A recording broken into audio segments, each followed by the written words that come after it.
This is the Big O Show. This is the Big O Show. This is the Big O Show.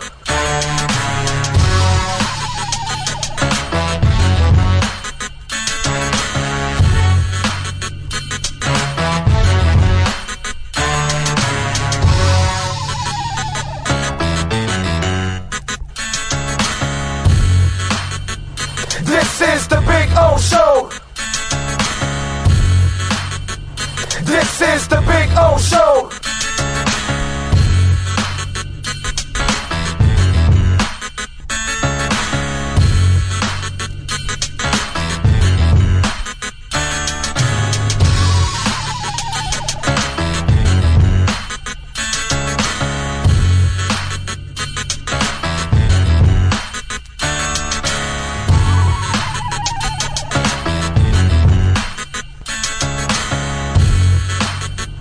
This is the Big O Show. This is the Big O Show. This is the Big O Show. This is There's no need to drive around South Florida wasting valuable time looking for a new or certified pre-owned Acura. Go to the #1 volume sales dealership in the Southeast United States. Craig Zinn's Acura of Pembroke Pines. Purchase with pace and space in a dealership tailored to your needs. From home buying to providing that personal touch. Contact the 2020 Satisfaction Award winner Craig Zinn's Acura of Pembroke Pines. 888-776-5123. That's 888-776-5123. Or visit them at 15601 Pines Boulevard in Pembroke Pines.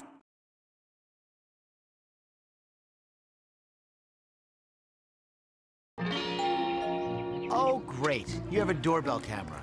Now you have a front row seat to your house getting robbed. They're breaking into my house! Ooh, there goes the TV. I'm sure it'll turn up at the pawn shop. No, not the TV! Just because you can see them, that doesn't mean you can stop them. With Slogans, you get 24-hour monitoring, a free home security system, and professional installation. Plus, free doorbell camera, one that'll actually work for you. Get out of my house! Get out of the house! Call 1-800-ALARM-NATE.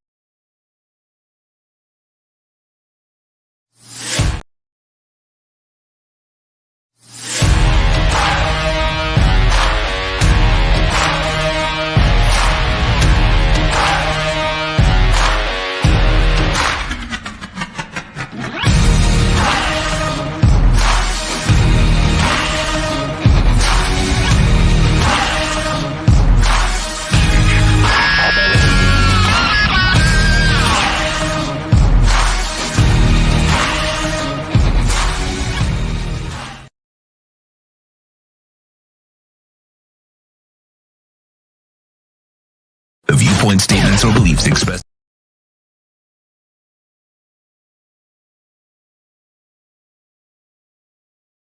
The viewpoint, statements, or beliefs expressed on the following program by the host, guests, or callers are not necessarily the opinions of FantasyXS.com, Media Group Inc., ownership, management, sponsors, or website.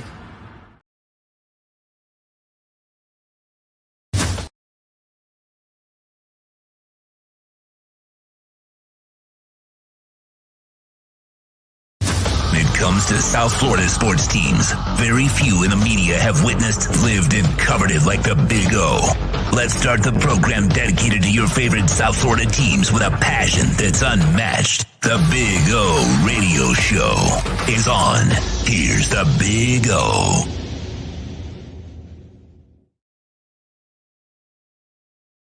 Hey, good afternoon. Actually, I was about to say good morning, boys and girls. Good afternoon. And yeah, my head is kind of cut off. We'll adjust that now in a second. Welcome aboard, yes sir, to a little Hialeah Park. It is Thursday. We're back to normal. I would imagine that might just do the yep. That's right there. Yeah. Not centered. You got to go a little bit more. That way, I guess. A little bit more. There you go. No. Go back again. Go back to where you were. There you go. Oh no, now you got to lower the camera. There. No, higher. I'm sorry, higher. Cutting my head off. There we go. All right. There we go. Kind of, maybe. A little bit. Anyway, it is what it is. Welcome aboard, folks. Time to rock and roll here. Appreciate you all. Daniel Yafusi, by the way, is set to join us at 4 o'clock. So we'll talk a little Dolphins. We'll get his thoughts on it, on everything that went on, the Teron Armstead stuff. You can go there on the platform. I already addressed the Teron Armstead injury there. We'll talk a little bit more about it here. On the show, Marcel Louis Jacques. Also, you can catch that interview on the platform. Things are going to be changing on the show just to kind of give you, we have another channel, and it's called Big O Show Radio, Big O Radio Show Cuts. Okay, Big O Show, right? Big O Radio Show Cuts. Okay, please subscribe to that because this live show will be airing on that every day now. Okay, on this channel, you will get all the interviews, okay, that all the Dolphins, Heat, Canes, Inter, whatever that we do, all the interviews will be here. Our Dolphins pre- and post-game shows will be here. There'll be occasional live shows also here, but the daily live show will be on Big O Radio Show Cuts. Okay, so for those of you that tune into the daily live show, it'll be on the other channel starting tomorrow. Okay, so starting tomorrow, this show will be moved over to Big O Radio Show Cuts, just so you'll know. Okay, and who was it? SM Fins. You don't have to apologize, bro. But I'm glad you told me about the warning. But yeah, I found out they're opening up for Guns N' Roses, and I'm not going to the Guns N' Roses concert. I'm not paying $300, $400, $500, $600 for a ticket. I don't have that money. I'm not doing that. So unfortunately, I'll miss the warning, and I won't be able to see them. But I appreciate the heads up on that. And so, but it's just Hard Rock tickets are tough, man. They're really the prices are, man, it's brutal actually. And so and I've seen Guns N' Roses a whole bunch of times, so I'm good. I'm not going to pay that kind of money, you know what I mean? And I don't mind. I would love to see Guns N' Roses, but I'm not paying that kind of money. I really wanted to see the warning, I really wanted to catch the ladies do their thing. I wish maybe they'll come back and do a smaller club or something along those lines. So Hialeah does not have roulette, but they do have electronic roulette because I've seen it downstairs. Downstairs, they do have the electronic roulette. And by the way, the ladies that run that video, holy cow, wow, they got some lookers that are dealers in that roulette one. That if I'm remembering that correctly, yeah, they got some lookers on there. So they have the electronic roulette. They don't have the regular roulette wheel. You'll get all kinds of poker and heads up. I don't know all the names. I see them there. Heads up something and another super something and all different kinds of poker and all kinds of stuff like that. So you'll get that. The poker room is amazing, dude. It is really cool, really comfortable because everybody has a captain's chair. They'll bring you drinks and food and no smoking. They have the smoking hot slots outside. But what I like about this casino also that's, super likable is that nobody's going to be blowing smoke in your face. Look, I'm a cigar guy, so I don't mind, but I understand when it affects other people. That you have to respect. You know what I'm saying? And sometimes gambling, you have people smoking on the table and it bothers people. Here it's a smoke-free environment, so that's actually pretty cool. They do have a smoking area, but that's the smoking hot slots, and they're outside, and it's all ventilated, and it's got all kinds of, fans and stuff like that. It's really cool there outside, but it allows you to bring your vape or cigar or cigarette and knock yourselves out, that kind of stuff. And, of course, they've got the loosest slots. So the roulette is down with the slots. They are the loosest slots. It's all documented in the state. So if you want to play the roulette, You got the loose slots downstairs. Okay. What else do we have? Yeah, the traffic, man. I was stuck in this 74th Street right off of when you get off the Palmetto. I get off the Palmetto and I use 74th Street to get to Hialeah Park, and that thing was backed up to hell, dude. It took forever to get through there. It took me like this 40 minutes that I'm late, or 35, whatever the hell it was.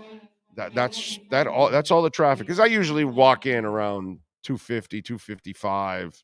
258. But I usually walk in right before because I have it all timed out. And today, man, that traffic was a bitch, dude. So I made a little short to give you guys a little heads up. But really, seriously, those of you that are on the chat board right now, because you know, the live people are the hardest of hardcore listeners that we have. Big O Radio Show Cuts. Make sure you save that channel, okay? And keep it there, because that's tomorrow's show. We'll air live there instead. And I know some of you will be here going, "Hey, where is he?" And you'll see all the interviews. All the interviews will be posted here on this channel. Okay, and they won't be, and most of them won't be live anymore on this show anymore. It just the algorithms don't allow us to do it anymore. So we are kind of changing up the way we're doing things here on the program. So appreciate all of you out there for hanging in there with us. Just make sure you subscribe to Big O Radio Show Cuts. The camera still needs to be raised a little bit. We're cutting. If I had the whale, I wouldn't mind, but you're cutting off the ultimate logo of all logos, and that's unacceptable, Sean. It's unacceptable. It's like if I was wearing the Square Circle Digest on there, and then I'm cutting it off. That's just disrespectful at every level, bro. We can't do those kind of things to the Miami Dolphins. You know what I'm saying? We just can't do that, right? You can't do that. It's impossible. We have to give proper respect to the greatest logo on the face of Mother Earth. You know what I'm saying? And I keep looking up and I see half of it gone, and we're cutting the Dolphins' head off, and that kind of stuff just doesn't fly. You know what I'm saying? Hold on, let me see. Now you got to go up a little bit, and then up more there, and now you got to move that way, which is the opposite. There, a little bit more. Right there, dude. Almost right there. You centered it, bitch. Yeah. There you go. Look at that. And now you see the glorious logo, which, come on. It was hurting me that the logo was being covered up. It pains me to see something like that. Gus 1388, thank you, sir. Appreciate the love on the super chat. Hey, can Omar be found on Big O? Yeah, old ones, if there's any old cuts. But no, he can't, Gus says, don't get a heart attack hypothetically. I don't play those games, but if the Dolphins are playing the Jets in the playoff, I don't care about that. At least our coach hasn't had to call. Just you kind of got your message now. Gus didn't even finish reading it. Now you got your message? Go play that hypothetical bullshit with other people, I want to do that shit. I don't play that, bro. At least our coach hasn't had the call to put the O-line in front of the entire team and for Hard Knocks. Yeah, well, but that's not really McDaniel's style. So, it's everybody's different. There's no right way to coach a team. Okay? There's none. I've seen the quiet guys like Tony Dungy, who's a cigar store mannequin. I've watched Dick Vermeil, who cries about everything that happens on and off the football field. I've watched maniacs like John Madden and intimidators like Don Shula. I've watched all kinds of different guys win, and there's really no right way. There's only one right way to win in coaching, And it doesn't matter how the personality is. You could be docile, you could be fiery, you could be comical, you could be a guy that keeps things loose, you could be Dan Campbell. In the end, if your players are not succeeding and what you're teaching is not working, it doesn't matter. You can berate them, but if they're winning and they're hitting incentives and all that, bro, they don't care that you're ripping them. They know exactly why you're ripping them because you're right. And if you do it in an entertaining way or a joking fashion and you're getting results, that's all they care about. Results are the only thing that players care about. If you ever think that the personality of a coach has anything to do with it, it really doesn't. So the way Robert Salah does something compared to the way maybe Mike McDaniel may do it, it doesn't matter. It really doesn't matter. The results are what going to matter because in the end, they won't tolerate your jokes. They won't tolerate you being loose. They won't tolerate you being an asshole. They won't tolerate you being intense. They won't tolerate any of that. None of it will be acceptable because you don't know what you're doing. And so really, in the end, that's what carries you. It's not really about ripping into somebody or the way Robert Salah does something or the way Mike McDaniel does something. It's a results-driven type of business, and that's really what it's all about. So, Jeff Hardy lost, Frankie tells me. How about that? I'm starting to think that when you agree with me, it's dangerous. I'm just saying. I'm just saying. The fact that they took the money, kudos to them. And by the way, that, right, Frankie? You noticed the money from that match, they did it for the Maui. They donated the money that was, I guess, donated during that match. Oh, that is awesome. And the money they got from the sponsor, which was Texas Chainsaw Massacre. So kudos to them for that. But the match idea was just terrible. Oh, that's fantastic. Well, okay, but that's fine. But they did it for a good result out of it. Well, originally it wasn't for that, but they made it for that because of everything that's going on. Yeah, man, those people need some help. Yes, kudos to TK for that, not kudos for the idea. I can't imagine what it would be like to lose everything, dude. My God. And there's like 1,000 people missing. The pictures I'm seeing from like a before and an after, there's nothing left. I mean, there's nothing left. Absolute. I mean, dude, the winds were, that's why the fire spread so quickly because the winds were howling, dude. We're going 50, 60, 70 miles an hour. It's crazy. Freakish stuff, man. Like what we see all over the world now, stuff that we've never seen before. It's just happening all the time. It's whether you want to believe it or not, that's fine. That's your problem, not mine. I don't care. But it is what it is. Let's see. Merch idea. Where's Omar book like? Where's Waldo? Yeah. Okay. What's the update on Armstead? There's no update. He can walk. He was walking without the help of a cane, and you can go to his Twitter page, and he'll show you the videos there. You can pull it up if you want on ours. For Armstead, and we'll pull it up and show it to you. Matt Verderam, that interview will drop soon. You'll see it there, and that one we played in Matt Verderam's interview also. Nobody knows, but it doesn't look like it's really serious.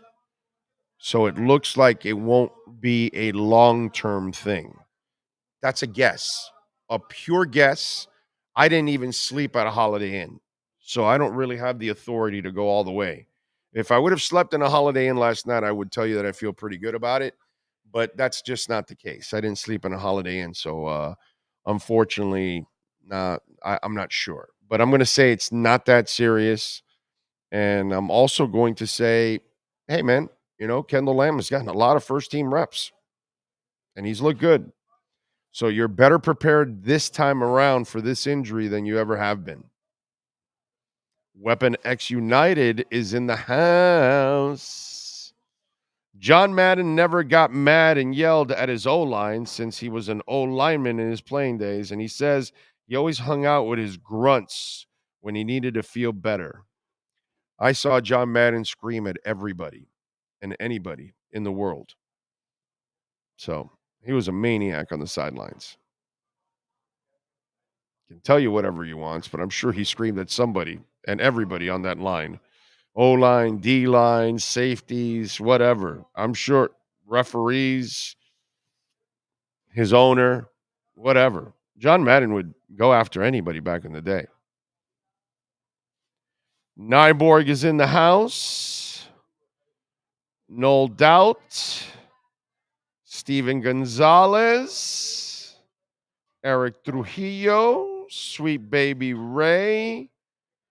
Brian Walters. Brett Dodger. Gus and Frankie and No Doubt and Ray Sosa. Macamillion. 1111111. Trevor Salvador says, Big O, what's a worse falling star? 1, Britney Spears. 2, David Lee Roth's voice. 3, Raging Bull as a lounge act. Well, look, with David Lee Roth, that voice just died years ago. So that'll be last. Second to last will be Raging Bull. We'll go with Britney Spears, number 1. That thing just, I mean, that's a boulder rolling downhill.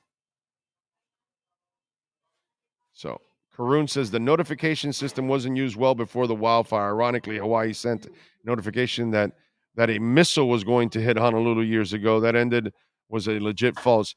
I'm sure they mishandled some stuff there, like the electricity, but either way, it was a natural disaster that was going to take over. You know, people can make whatever excuses they want and create or whatever. It's a natural disaster, dude. That's all. Did other things contribute to it? I'm probably. I mean, nobody's ready for any of this. That's the hilarious part. The guy that was in charge in Hawaii for natural disasters has 0 experience. Never been involved in a natural disaster. So, but we're not ready for any forest fires. We're not ready for Katrina. You know, that's the funny part is the excuses that people like to make about that. You know, oh, they should have done this. Should have done nothing, bro. Nobody's going to be ready for any of this shit. Just the way it is. It's why it's called a natural disaster. So when 20 inches of rain fall in 2 hours, you can't do anything about that. When you're in Red Rocks and you get piled with hail and there's nowhere to go, you can't do anything about it. And if you're in Northern California in the middle of June and 4 inches of snowfall and hail and it floods everything and screws everything, you can't do anything about it. The laziest thing is pointing fingers, like always, thinking that you actually could do something about a natural disaster when you're not going to do anything about it. It's going to run you over. Mother Nature wins every single time. You know what I mean? But that's fine, dude. It's all right. Whatever. It's been politicized. That's all. Every natural disaster is politicized. It's not actually a natural disaster. It's politicized. So whatever, man. It is what it is. Look, those of you that don't want to believe that it's going on, that's your problem, not mine. You know, but it's pretty clear. As I mentioned earlier in this discussion, earlier in the week, back in the 70s and the 80s or the 60s, ask anybody that lived it. You had guys that hung around all day without a shirt on. All day, every day. They'd have their shirt around and they'd only wear it because they had to go into somebody's house. And out of respect, they would put it on or into a business. But I had buddies that would hang around. Try doing that for 2 straight days nowadays in that sun. So things have changed, whether you want to admit it or not. I don't really give a shit, dude. When I was young, all this crap was not going on, dude. Yeah, you would have natural disasters, but not like this. So whatever, man. People don't want to believe, don't believe. That's your problem. I don't care, Democrats or Republicans. I don't care about either side. I'm just using common sense. I'm seeing what's happening, and it's a hell of a lot worse than 20 years ago, 40 years ago, and I've been around. So, you know, it is what it is, and none of them are ever going to be ready for any of these things. None of it. So, anyway, Good afternoon, Big O. Yesterday, I was laughing my ass off because Omar Kelly was complaining that the future Hall of Famer Richmond Webb obscured his vision of the players practicing due to his enormous size. He didn't say that. He didn't say that. There's no way he said that. I would have to see that myself. I can't find the Big O Radio Show Cuts channel.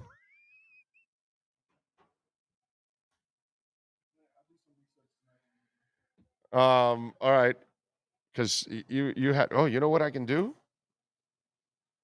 Here we go. How about posting the link on Twitter? This is what we should do. Okay, that's what we should do. Here you go. I'm going to put it on Twitter now. Okay, and that way you guys can. I think because it hasn't been used much, kind of like went off the radar a little bit. You know what? I'm going to have to use the link you sent me. Okay, here we go.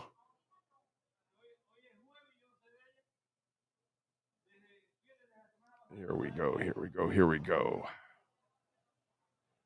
There we go.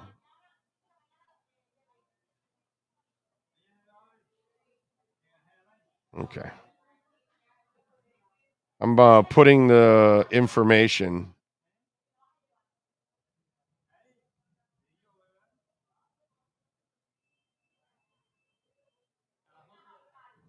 All right. There we go.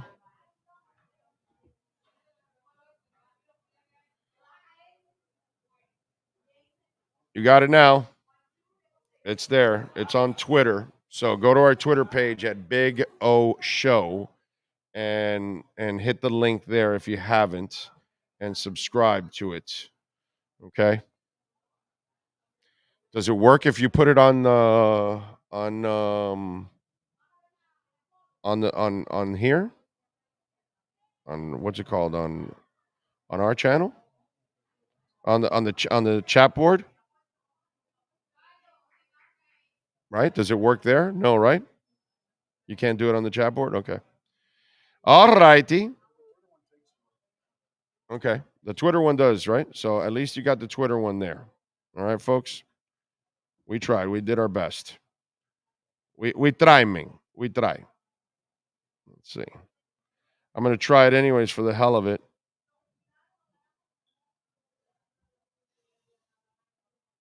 Oh, well. I don't know how it comes out there, but anyway. There you go. There's a link, right? I don't know if it works from the chat, but there you go. It's on the chat, so make sure you subscribe to it because we're going to do the live show every day on there instead. Everything else will be here, okay? Hear me out, Big O. The Finns' offensive line is a natural disaster. Yes. Okay, that's fair enough. If that's how it should be. Okay, there you go. Only the live show, only this daily show, Edward, will be on there. Everything else will be on this channel. All the interviews, the Dolphins pre and post game will be on this channel. Everything will be on it except this daily live show.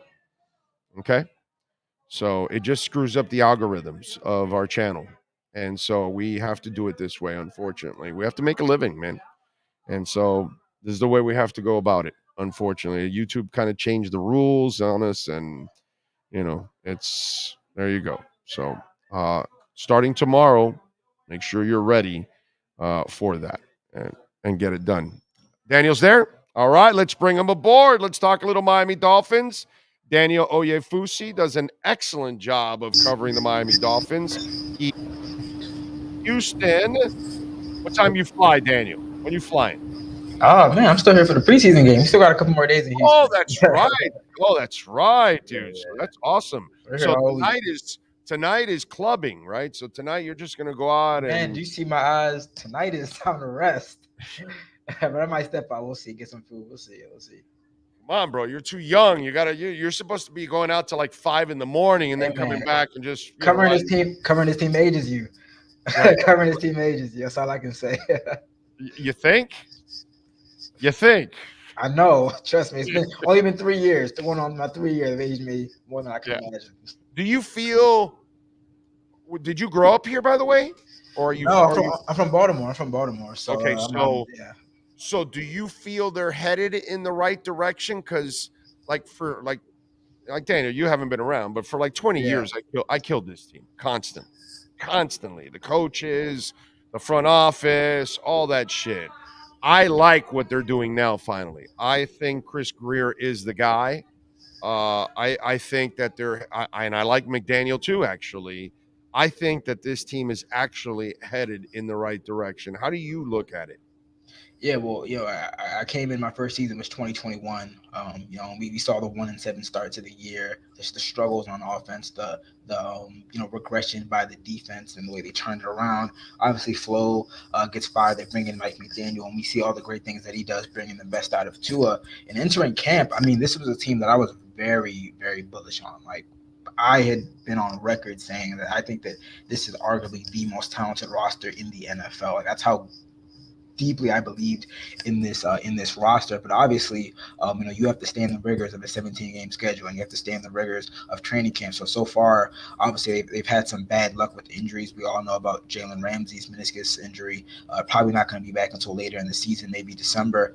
And then today with Terron Armstead, I was right there, watching the first play of 11s, and I thought looked like he was fine, and then next thing you know, he's hobbling off, and then he's leaving on a cart. It looks like they may have avoided a major injury, but it just seems like something always pops up. I think that sometimes there's kind of some deep-rooted kind of cynicism from the fan base, especially people that have seen kind of the ineptitude of the franchise over the past 2 decades or so. So I understand it, but I do think that they have built a roster that, again, knock on wood, barring health, can compete with just about any team in the NFL. It's just about health right now, and we'll see what happens with some of these guys. How do you view the Terron Armstead situation? Is it a serious thing, or did you kind of maybe it's not that bad after you saw him in that walking video? Well, it's kind of similar to a lot of Dolphins fans that I'm sure were kind of following everything tweet by tweet on social media earlier today. I mean, literally, we're just several yards away from where they were doing 11-on-11s when Terron went down. Again, it was a run to his side by Raheem Mostert, and you actually heard somebody in the back, maybe a coach, saying, stay up. And my first thought was, make sure telling the linebackers or the running backs, make sure you don't fall to the ground. And I look back, and there's Terron kind of hobbled. He looked very upset, truthfully.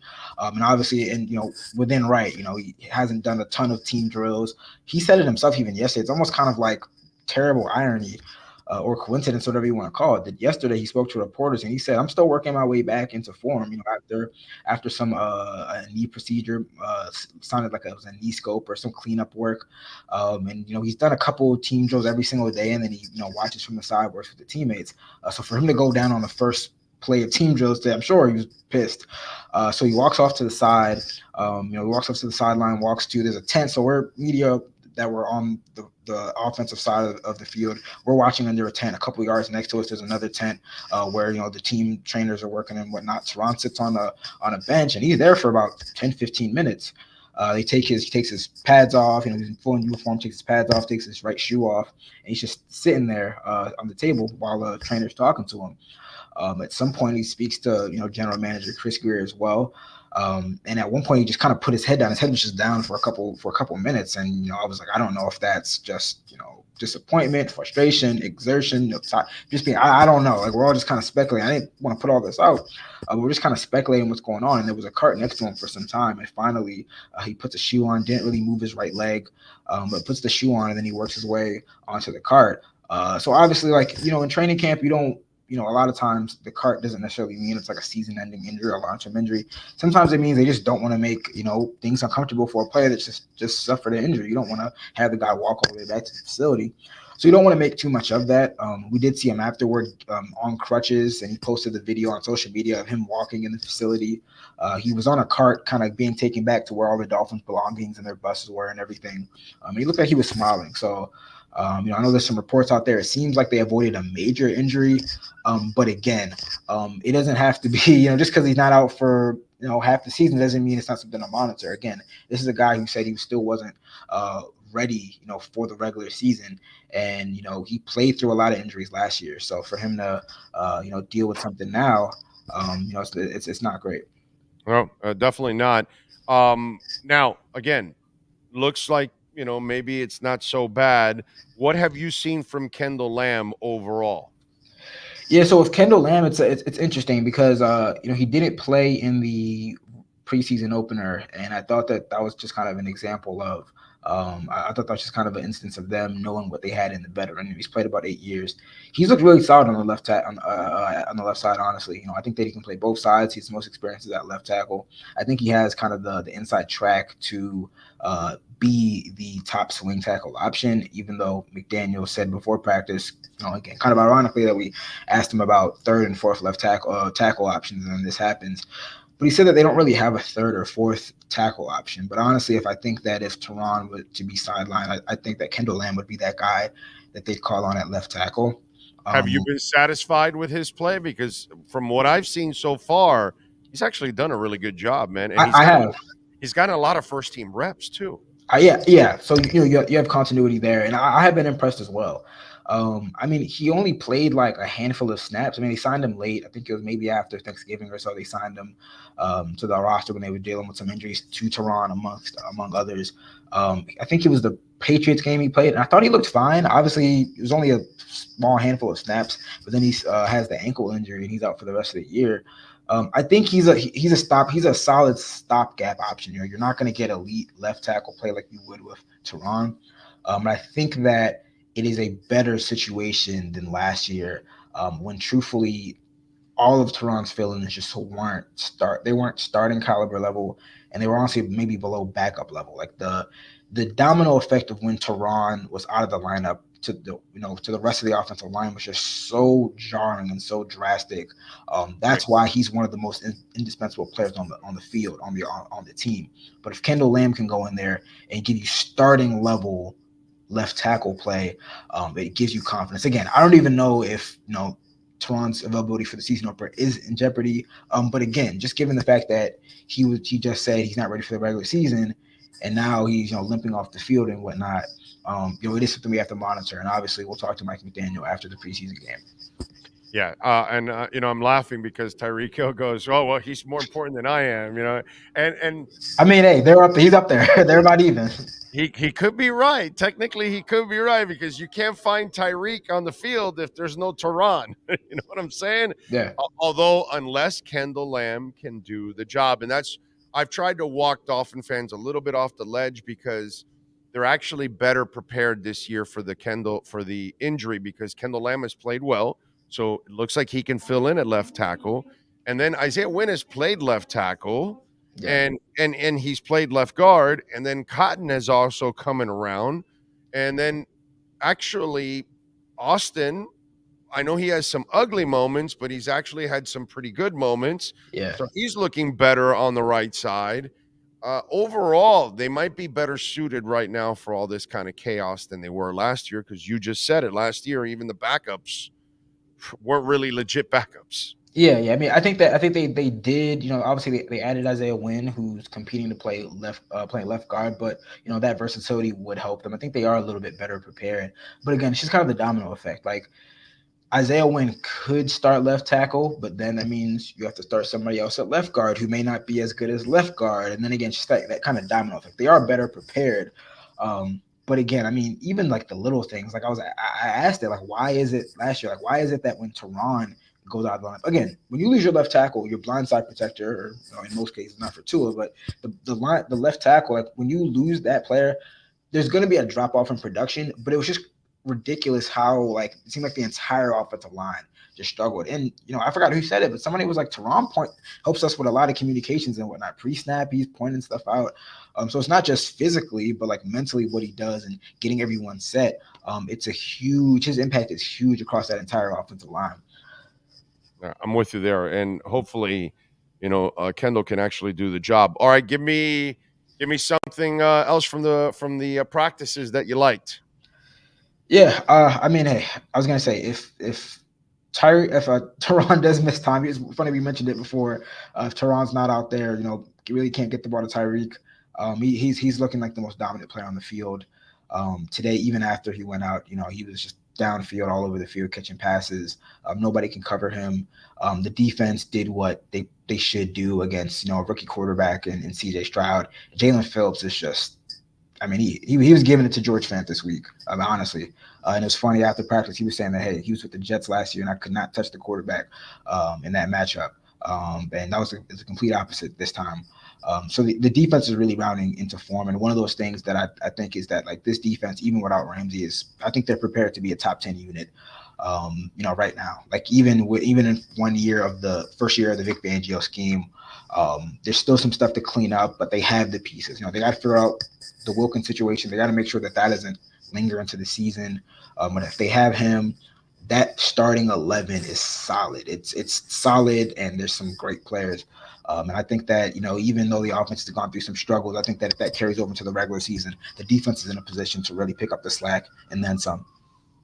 Where are you with some of the linebackers, Miller and what's it called? My boy Cam Good. What's the UM kid now? I'm brain farting. Mitchell Agudi. Yeah. Talk to me about, because linebacker was kind of a sore spot, right? And so I'm wondering which one of those guys or multiple of those guys intrigues you and you think they might be contributors this year. Yeah, I'll say. I mean, Cam Good has stood out, honestly. Like the past couple of days, even going back to earlier in the week, he's had some really good practices rushing the passer. Mitchell Agudi, he's a huge guy. I mean, he has the size. Like he passes the eye test. I'm not sure. I mean, I think he's right. I think he's right on the bubble right now. And it's going to be tough because they already have Chubb and Phillips, but then they have Malik Reed and Van Ginkel as kind of their backup guys. Van Ginkel has that inside linebacker versatility as well. Just given the nature of maybe having to keep an extra offensive lineman, an extra cornerback here. I'm not sure if he's a guy that, initially makes the 53, but there's potential there. Aubrey Miller is coming along. I think that he himself said, I got to be a special teams guy first before I do anything on the defensive side of the ball. I think Channing Tindall is still ahead of him, and he's had some strong practices in recent days, and he had a really good preseason game as well.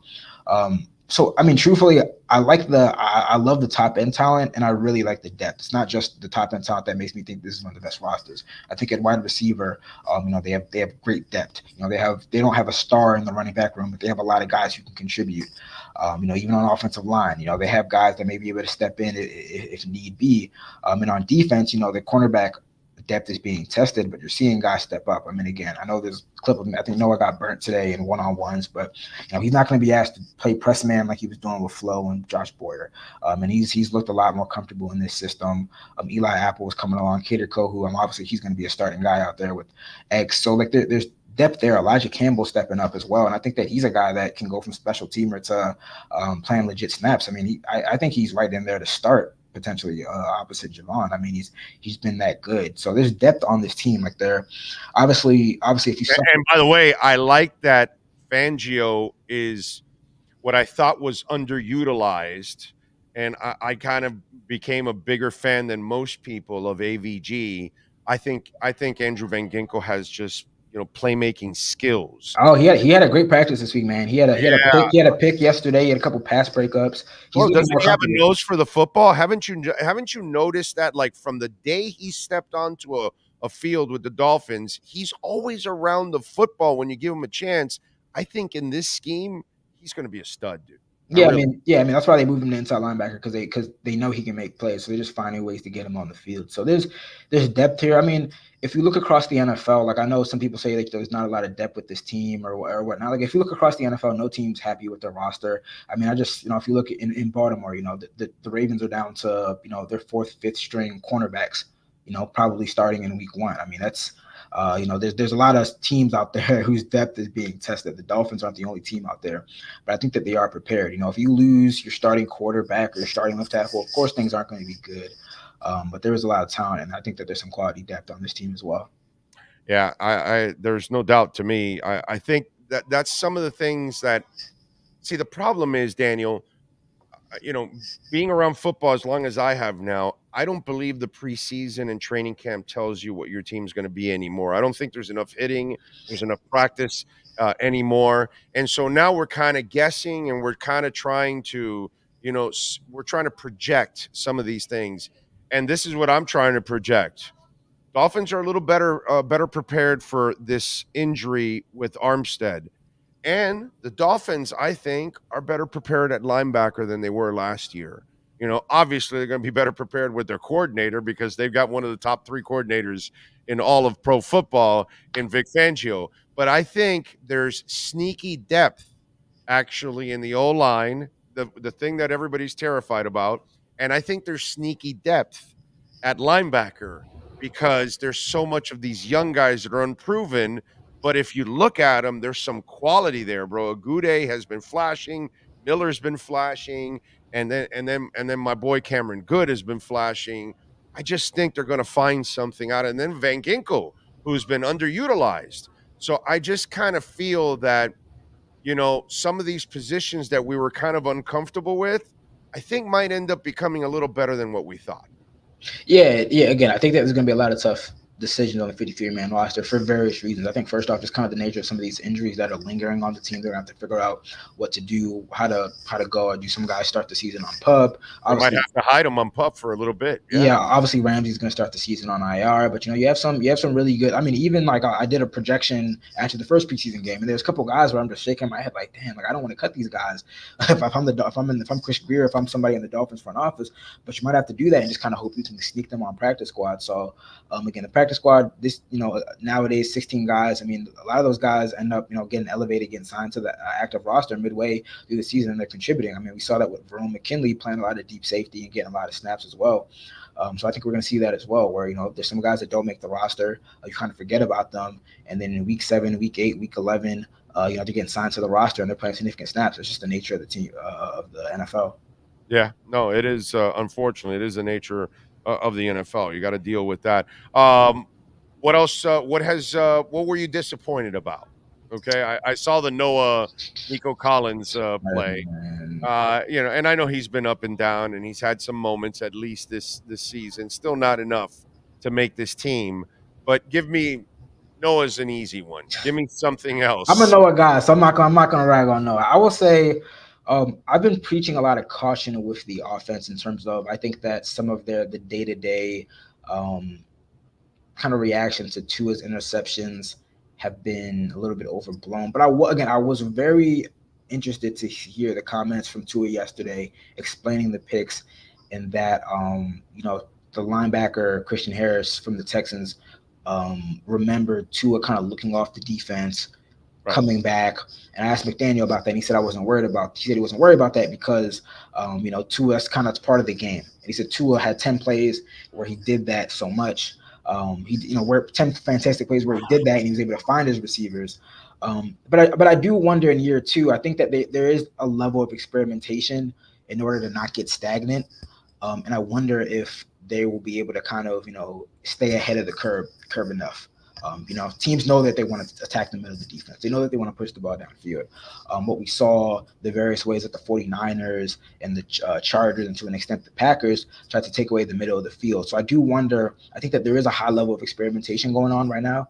And I do wonder, once we get to the regular season, how much of that experimentation will become, kind of routine in the offense and how effective it will be.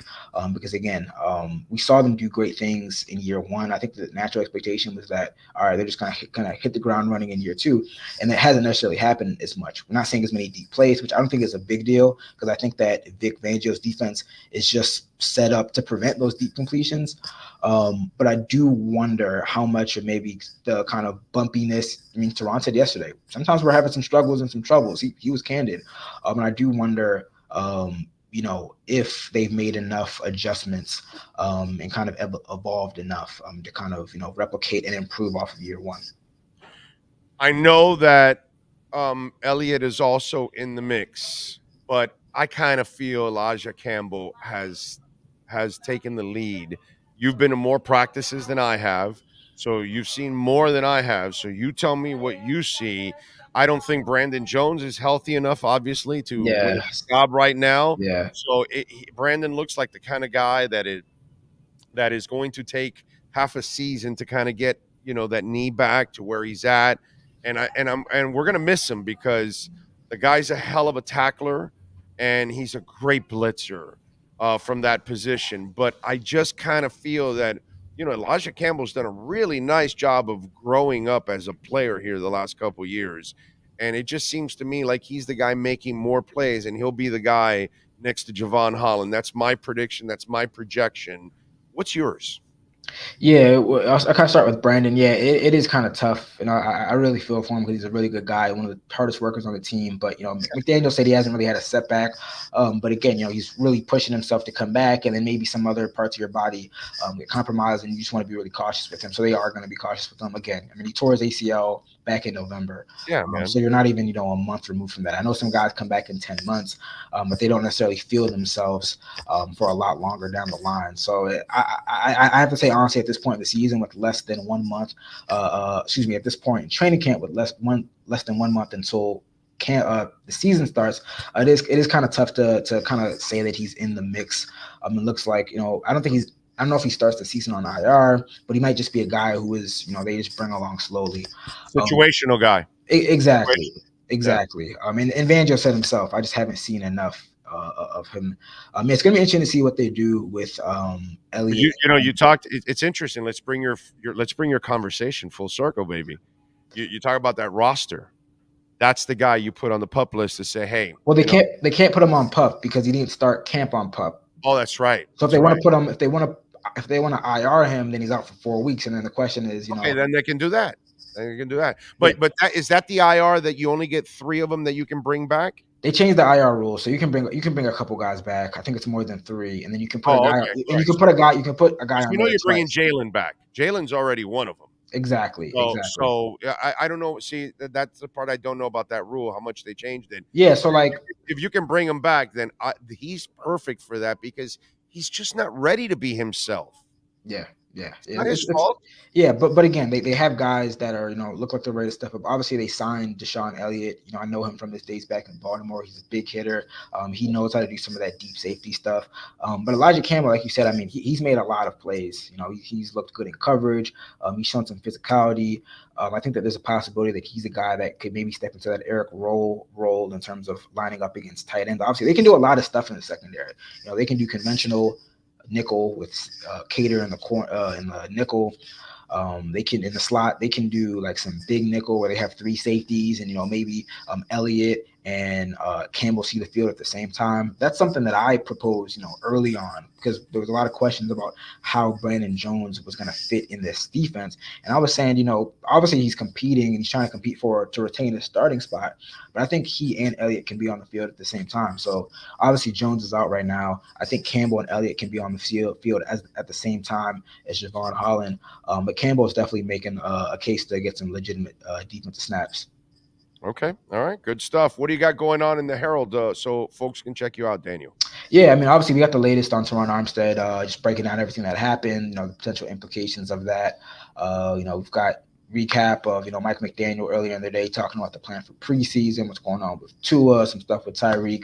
And I got a lot of features coming out. I've been talking to Emmanuel Agba about some cool stuff he's doing. There's a lot of connections with the Dolphins in Houston. I'm going to get into one of those connections as well. I don't want to give up too much, but we got a lot over the next couple of days. And obviously, preseason game where I'm going to be down here covering that. So definitely stay locked to the Miami Herald for all your Dolphins updates. That's right. And make sure you follow Daniel Oyefusi on Twitter, like I and many other Dolphin fans. Or X, or whatever you want to call it nowadays. Or X. That's right. I'm sorry. That's right. I was just. Yeah. I still call it Twitter. I still call it Twitter, but and by the way, good job by you on the injury, because you're the first one to describe that it was a run play to his side, and so I want to thank you for that because context is important and how it happened, and you were quick to describe how everything went down. So I did notice that. I just want you to know that great job by you, like you always do. That. But I appreciate it too as a listener, as a follower, and as a supporter of yours. So thank you very much for that, man. Thank you. Your work. All right, my man. You be good out there and safe travels after that preseason game. All right. Most definitely. Thanks for having me on. You got it. Daniel Yafusi from the Miami Herald. Thank you, Daniel. Appreciate you there. Injury news, unfortunately, with although I didn't get too much into Brandon Peely, who also got his neck a little banged up there. Hell, the guys were praying for him after and everything. Like both teams got together and then they were checking his neck, but they don't tell you much. Well, yeah, he walked off. Yeah, he walked off. It looked like he was all right. It looked like, it's one of those stingers, that kind of crap. It happens. Edward Thurston Howell. Big O, do you think the Dolphins should use a draft pick from next year to trade for another offensive tackle, given that Armstead gets often injured to bolster our backups? Who, Edward? Who's got spare tackles? You know what I mean? You make it sound like, my brother, that's just not reality. Yeah, you get a left tackle and you get a left tackle, and I got left tackles. The entire league has problems with the O-line. The Jets are a sieve. The Bills have 2 spots that are questionable. The Patriots have, I think, 1 or maybe 2, actually, also, that they're questioning.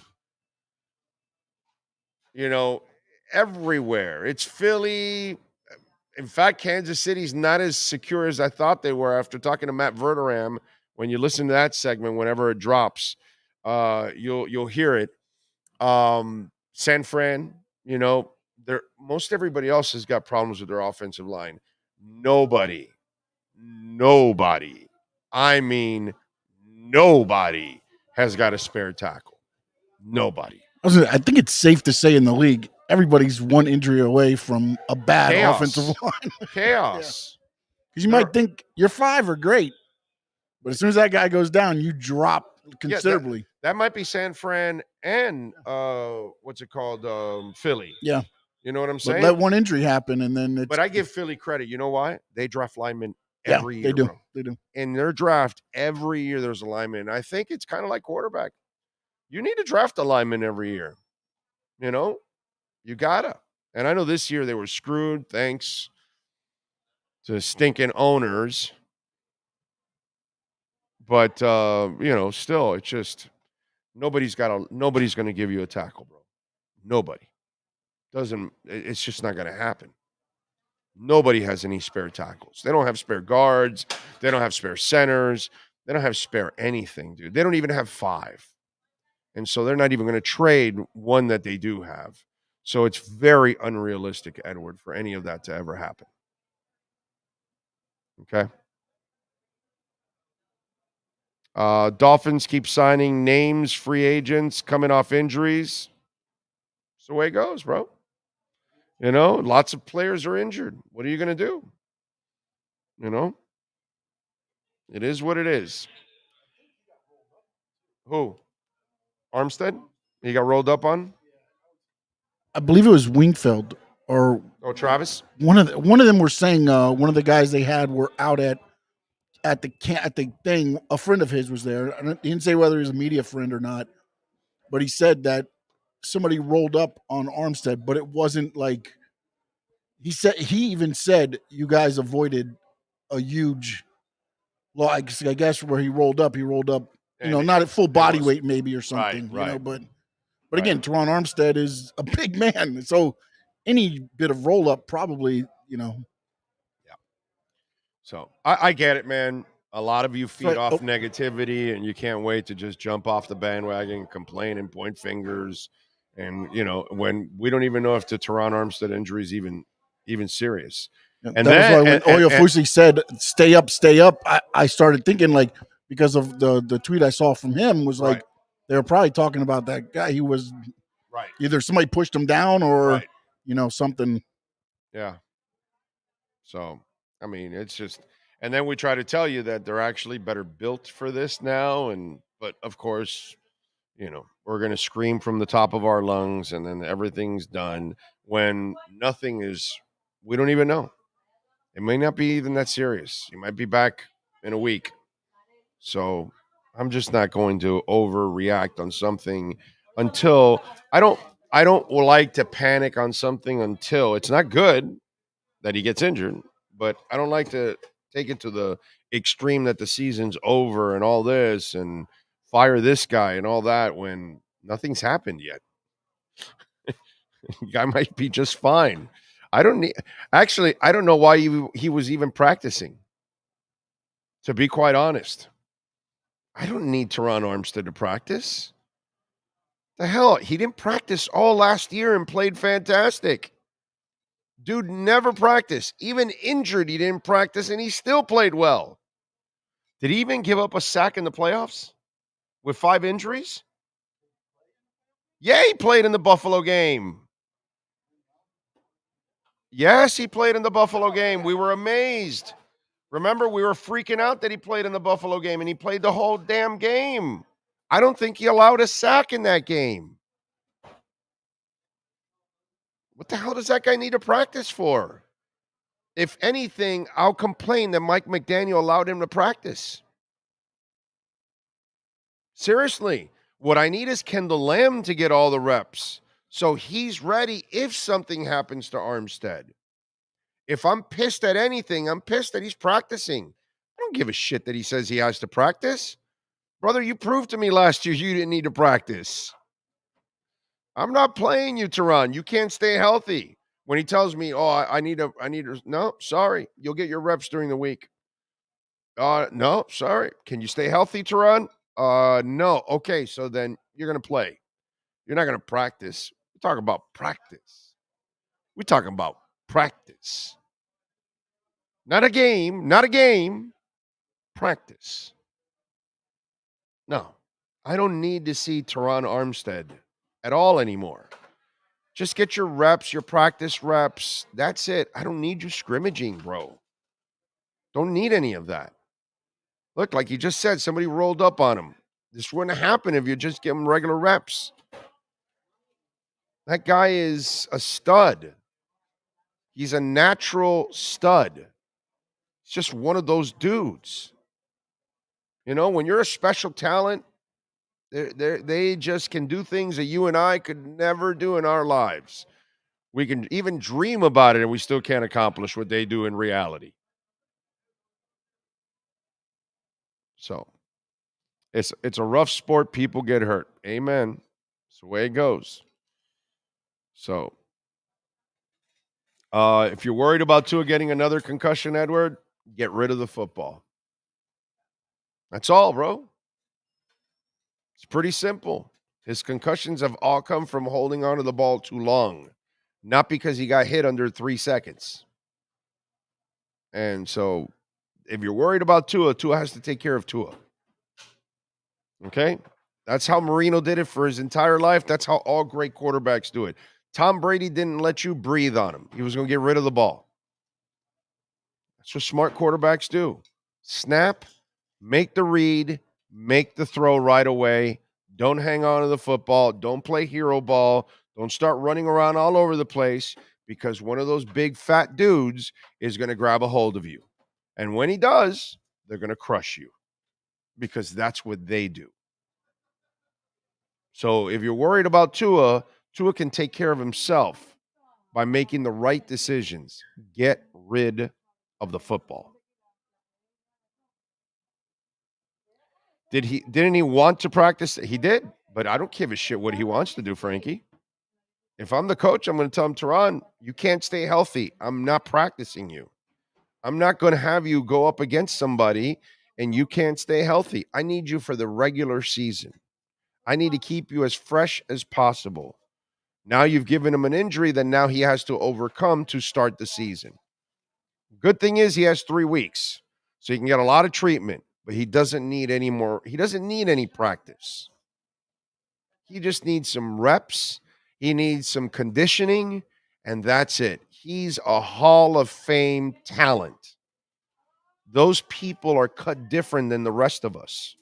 They're cut different than the average player because the average player can't do what he does. Like we can't even dream to do what he does. The average player can't do what he does. And he's proven it over and over again. So if I'm pissed at anybody, I'm pissed off that Mike McDaniel actually practiced his ass. That's what I'm pissed off about. Big O, I have it. We need to get Tehran married to Britney Spears. Would he rather be at home with her or on the field? Problem solved. I got to tell you something, bro. I get this whole thing that you guys find Britney like hot or something. I don't even find her hot at all. But I got to tell you something. I wouldn't want to live with that. Outside of what, the money? I've seen those videos. I see why Sam wants out. And I don't blame him. And I don't even know if that guy has any skill sets or anything that he could actually make some money. I don't even know. You know what I mean? What was he, some pretty boy in a video of hers, and then they got married, right, or something like that? So I don't even know if that guy has any skill set to support himself. I don't even know if he signed the prenup. I don't know if he's going to get any money after this. I have no idea. But no matter what, from what I've seen, I don't know if I could live with that myself. Her elevator doesn't go to the top floor anymore. Those oars don't hit the water. She's a few sandwiches short of a picnic. I don't know if I want to really deal with that, bro, to be quite honest. I might want to be on a football field getting constantly injured. Yeah, that might be the better option than living with Britney Spears. I hope she can get some help, because if you don't think she doesn't need help, then, I can't help you. But, yeah, that doesn't look good, dude. She doesn't look very sane. Gotta be honest. So, anyway. We may get 5 games out of him this year. No, that's normally what he misses. But I get it, bro. The negativity sets in, and that's what you people feed off of and all that shit. Slater says, I still say we didn't address O-line nearly enough this past offseason. We really should not be going into the season relying on Eichenberg and Jackson. I guess he doesn't listen, right? Because Isaiah Wynn and the other kid from Alabama, what's his name? I'm forgetting. Now I'm brain frying. Those guys are going to be ahead of Eichenberg already. And we told you that Kendall Lamb has done a really good job, actually. So, things have kind of changed there. It's not as cut and dry as Eichenberg and Jackson. Yeah, I know. I get it. All right, let's talk about this, because the problem is there's a misunderstanding here for some of you out there, and those of you already are dying to kill Chris Grier on this. Do you think Chris Grier wanted Devon Achane?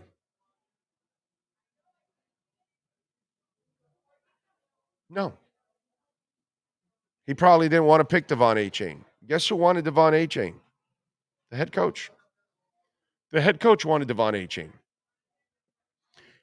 I think Frank Smith and Mike McDaniel, I think told Chris Grier, no, we don't need to draft a guy. We don't need to go sign a big name free agent. Now, you're going to have to, if this doesn't work, it's fair to blame Chris Grier part of this. But I'm 1,000% sure that you're going to have to blame Mike McDaniel and Frank Smith and company.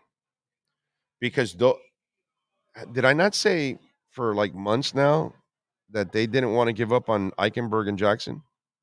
Did I not say for months that in the building? And did I not say that when Eichenberg got injured, they told me I was crazy that he was turning the corner? Did I not say that? I'm sorry. Some of you may have just started listening a week ago or a month ago or something, but those of you who've been listening for a while, was it not refreshed over and over again to you that I told you, they told me that I'm crazy about Eichenberg? That I was wrong, that he was turning the corner, which I didn't see it, but that's what they say.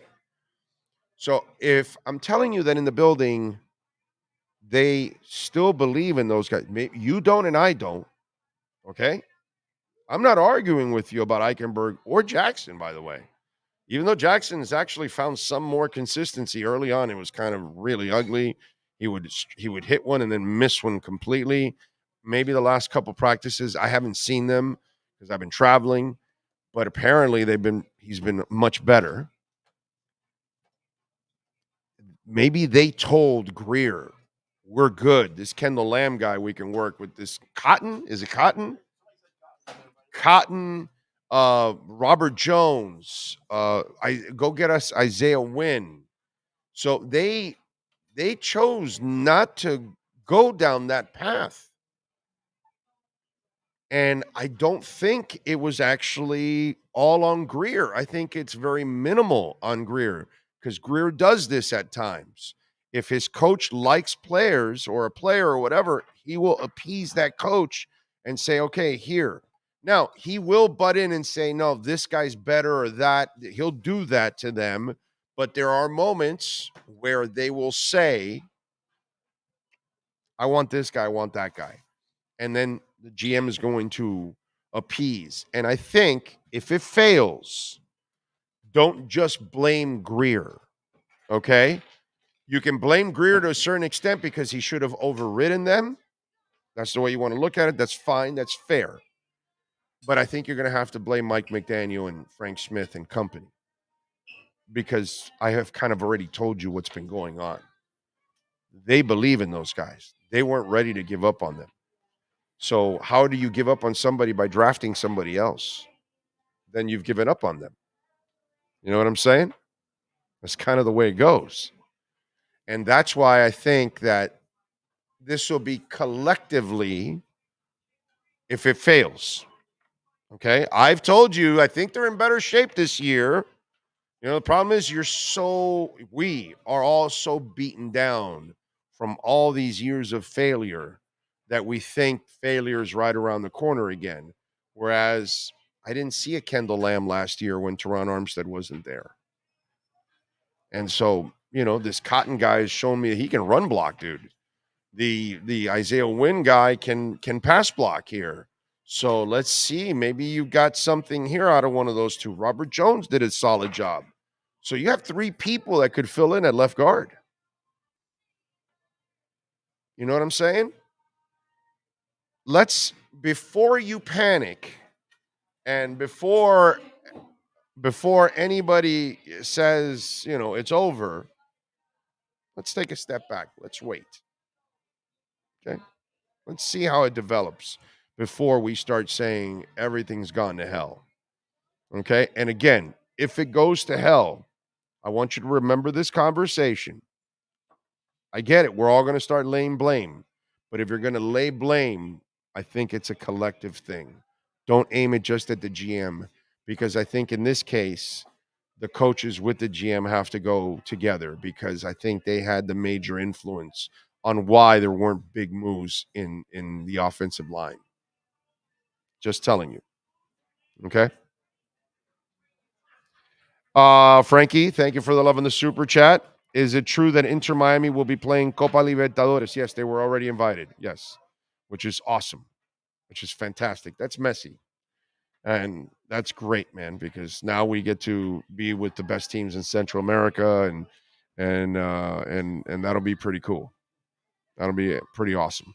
I'm looking forward to the Copa Libertadores. That is just fantastic. I mean, for me, as a soccer guy and loving local soccer, I'm like a kid in a candy store now, watching what's going on, man. Can't wait for, what is it, Saturday now, right? Saturday's the finals, right? Can't wait for Saturday, dude. That's going to be freaking awesome. She's a few French fries short of a Happy Meal. I would agree with that, Edward. I would agree with that.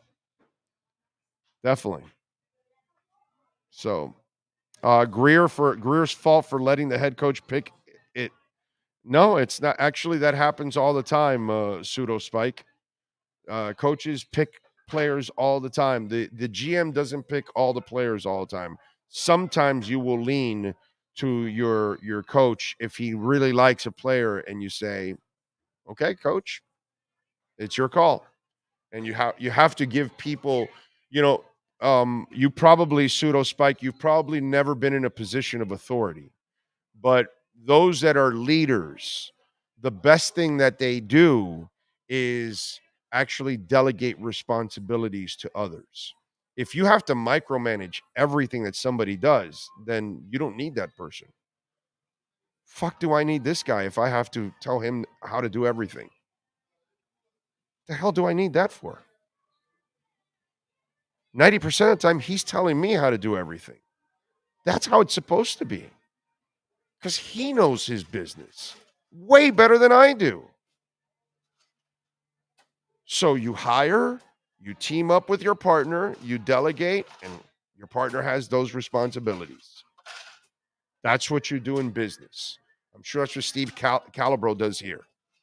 He's got a manager here on the floor in the poker room. He's got a manager downstairs in the slots, and they've got to handle all the employees. And then you've got a money officer that's probably handling all the different tellers. And then he's in charge or she's in charge of all those people. And that's what leaders do. If a leader has to go micromanage everybody's job, then you got a terrible franchise. You got a terrible corporation. So that's how real businesses work. Just so no. I'm not sure if you've ever been in charge of one or part of one, or maybe maybe they've never given you authority, a boss, so you can then run a certain part of it. That's kind of the way it goes. But, Pseudo Spike, that's how life is supposed to run. The person that's micromanaging everything, hey, that's not a good thing. Eichenberg needs to work on his strength and techniques. Dude, he can't anticipate shit. He's terrible, bro. So, Greer's last season with Miami. Yeah, no, the guy that has the best team since the early 90s. Yeah, no, it's his last season. Definitely, John. Yes. Those incredibly stupid remarks on your part. Yes, this is his last season, moron. You know what, bro?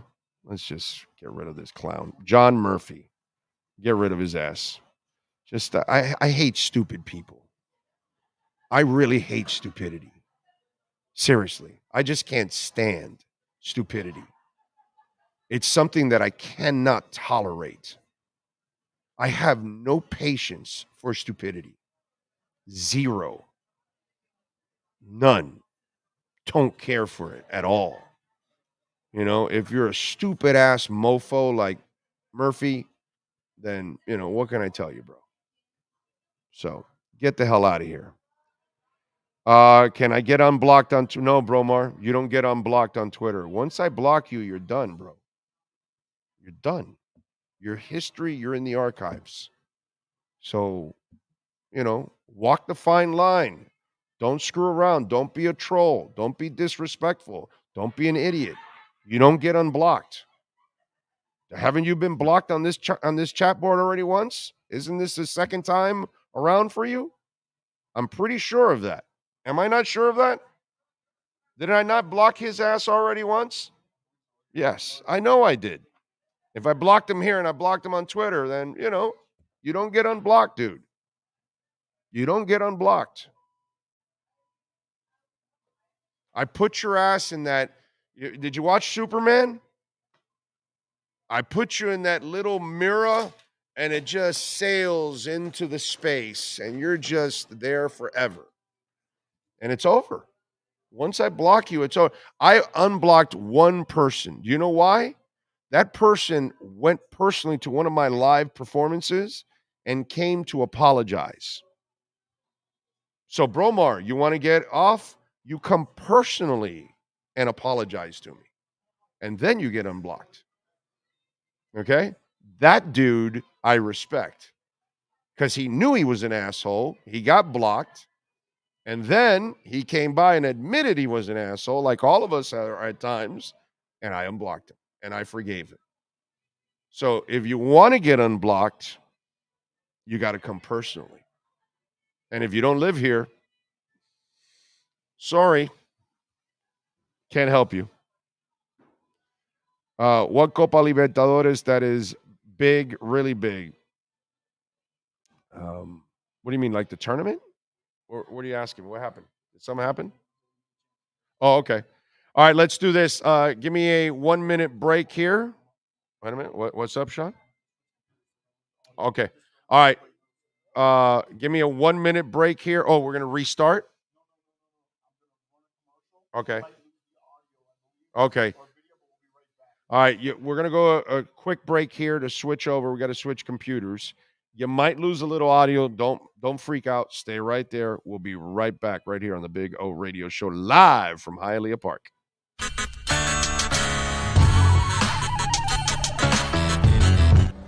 You know, I tell you guys all the time about Cutter's Edge Pro, man, and what they did with our backyard and made it a pure oasis. That's our Sylvester tree right there. On a beautiful day, providing a ton of sunshine. We've got one exactly like this out in the front yard, and it is absolutely gorgeous. There's Bono hanging around on the artificial turf. What's up, Bono? What's the word, baby? There you go, wagging that little tail. Maiden, there she is. Ziggy. How you doing, Ziggy? There you go. So we got the doggies hanging out. So just want to give you a little, we got some of the trees starting off from this way with the artificial turf. You see, there's Ziggy again, of course. Got it all the way. And look, we got some flowers coming out. That tree now will start to also spring, and it's absolutely beautiful too. So got all that. They can do all kinds of things for you in your backyard to kind of make it an oasis, which is what we've done. And obviously the dogs can play. What's up, Bono? I got him there hanging out. Maiden, there she is. There she is, the one and only. She's mean as a skunk, by the way. Just want you to know. She's awesome with us, but I mean, if you're a stranger, you don't want to meet Maiden. So as you can see, and then the artificial turf, remember, there's no watering. There's no cutting the grass. It looks fabulous like this the entire time. You know what I'm saying? It's beautiful. Back here in this corner is where we put the barbecue. I wheel it out, cook, then I wheel it back in.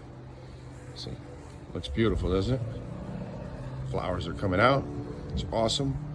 And then when I want to play a little golf, there's my putting green down the side, which is a beautiful thing. There's one of the holes all the way. The viewpoint statements or beliefs expressed on the following program by the host, guests, or callers are not necessarily the opinions of FantasyXS.com, Media Group Inc. ownership, management, sponsors, or website.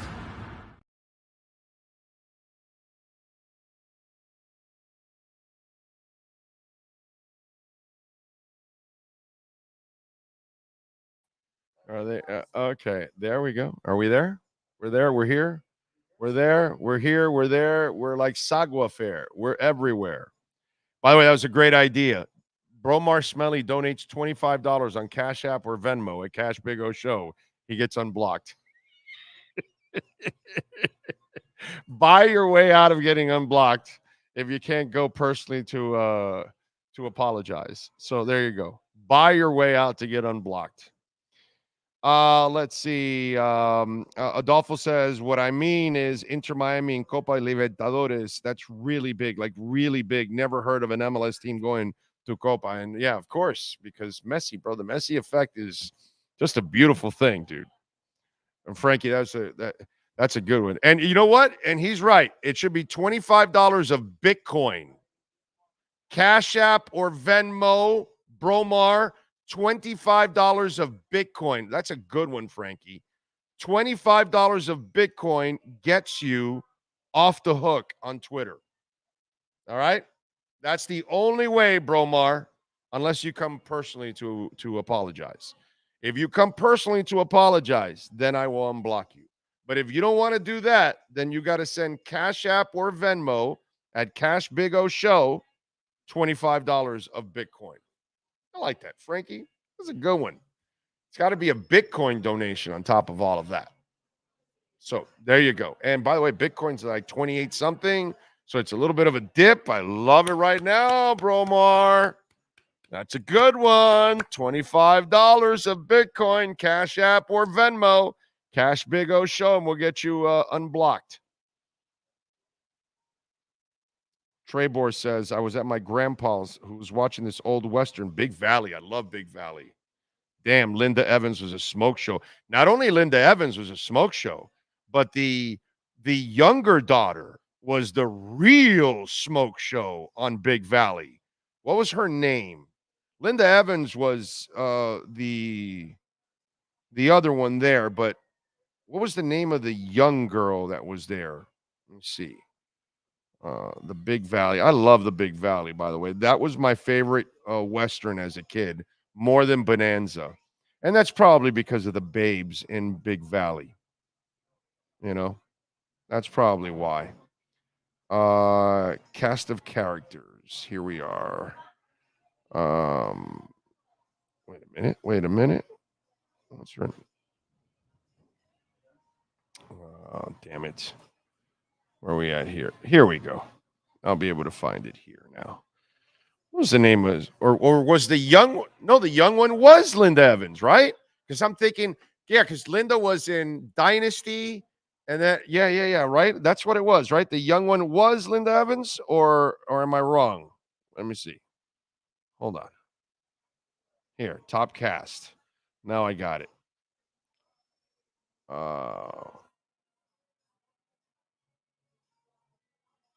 Here we go. Let's see. Linda Evans, Audra Barkley. Yeah, that's it. Yeah, she was the young one. Exactly. That's right. Because I'm thinking Linda Evans older, and then I'm mixing it with Dynasty. And she was also beautiful still, obviously. She's always been a beautiful woman, actually. So yes, that's right. That's what it was. Linda Evans. Yes. God, she was gorgeous. Man, she's gorgeous. Holy crap, she was gorgeous. Stunning. It's like what's her name? Angie Dickinson. Like Angie Dickinson, man, when you see her in the like 50s to 60s, because everybody saw her like 70s and policewoman and into the early 80s, Dressed to Kill, all that kind of stuff. So she was a little older then. But if you look at her in her young days, oh my God, she was stunning, dude. Stunning. She was always a good-looking woman. She all throughout her life. But like in her early days, man, like Linda Evans, young. Woo, stunning, dude. Stunning. Yep. True Fin Fan says, hate these Greer haters. Hate them. I'm down in the Keys, long ride. Bromar, $25 in Bitcoin. Cash App or Venmo. That's it. You don't want to drive. Driving from the Keys to Miami is a lot more than $25. You're saving yourself money. $25 of Bitcoin will solve your problem. Cash App or Venmo, Cash Big O Show. That's how you get released from people all the time have to pay bond to get out of jail. You're in jail, dude.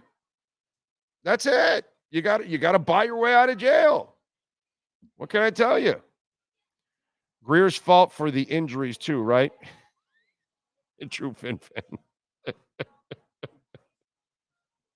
Frankie should be your financial advice. Frankie's giving some good financial advice here. Okay. Frankie says, Big O is my wrestling guru expert. Recently, I've had to go the other way with his picks, but I still trust him. You only remember Linda Evans. Well, that's the only thing you should remember from the Big Valley. The Big Valley, she was stunner, bro. Stunner. Chris Daughtry says from upstate New York, Big O, apparently Armstead is going to be all right if they stay mostly healthy, thinking 13-win season.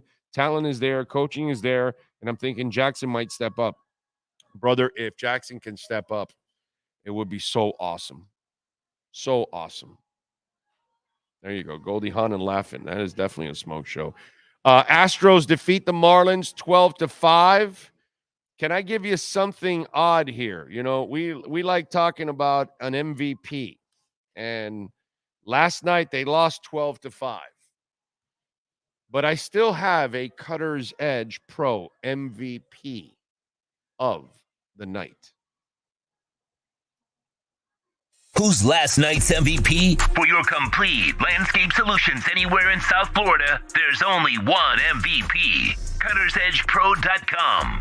Here's our CuttersEdgePro.com MVP of the night. All right. Yeah. Okay, here we go.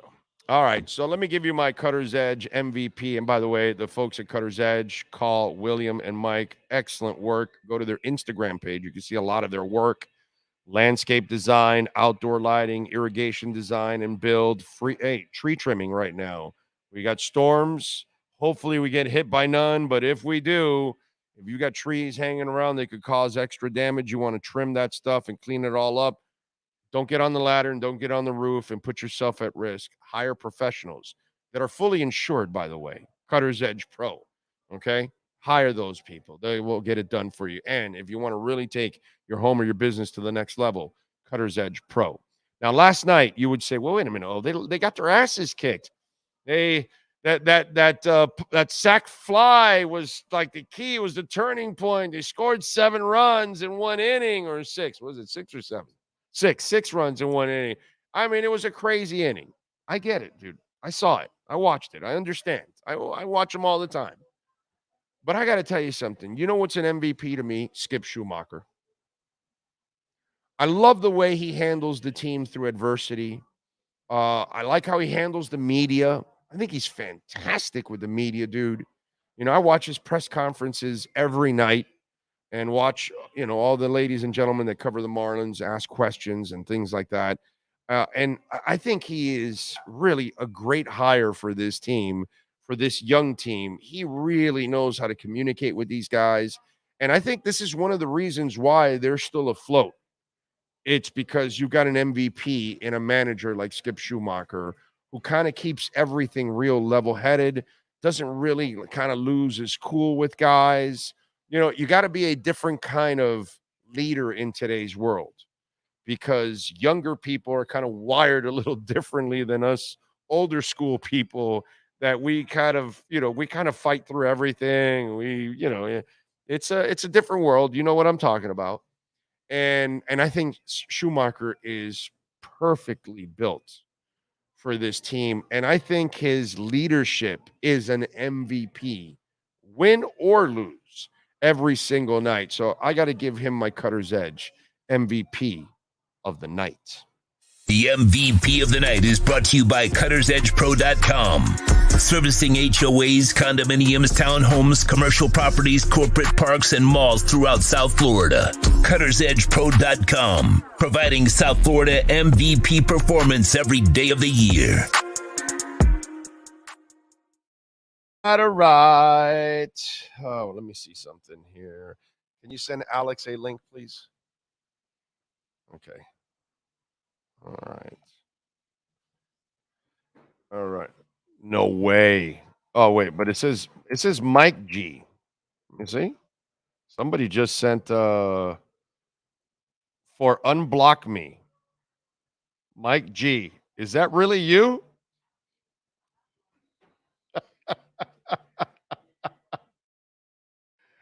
Let me see. Did he really send it? Wow. Let's see. That's amazing. If he did that, you're going to get unblocked if that's true, if that's you. Hold on a second. I'm checking something here to make sure. That's pretty strong, I got to say.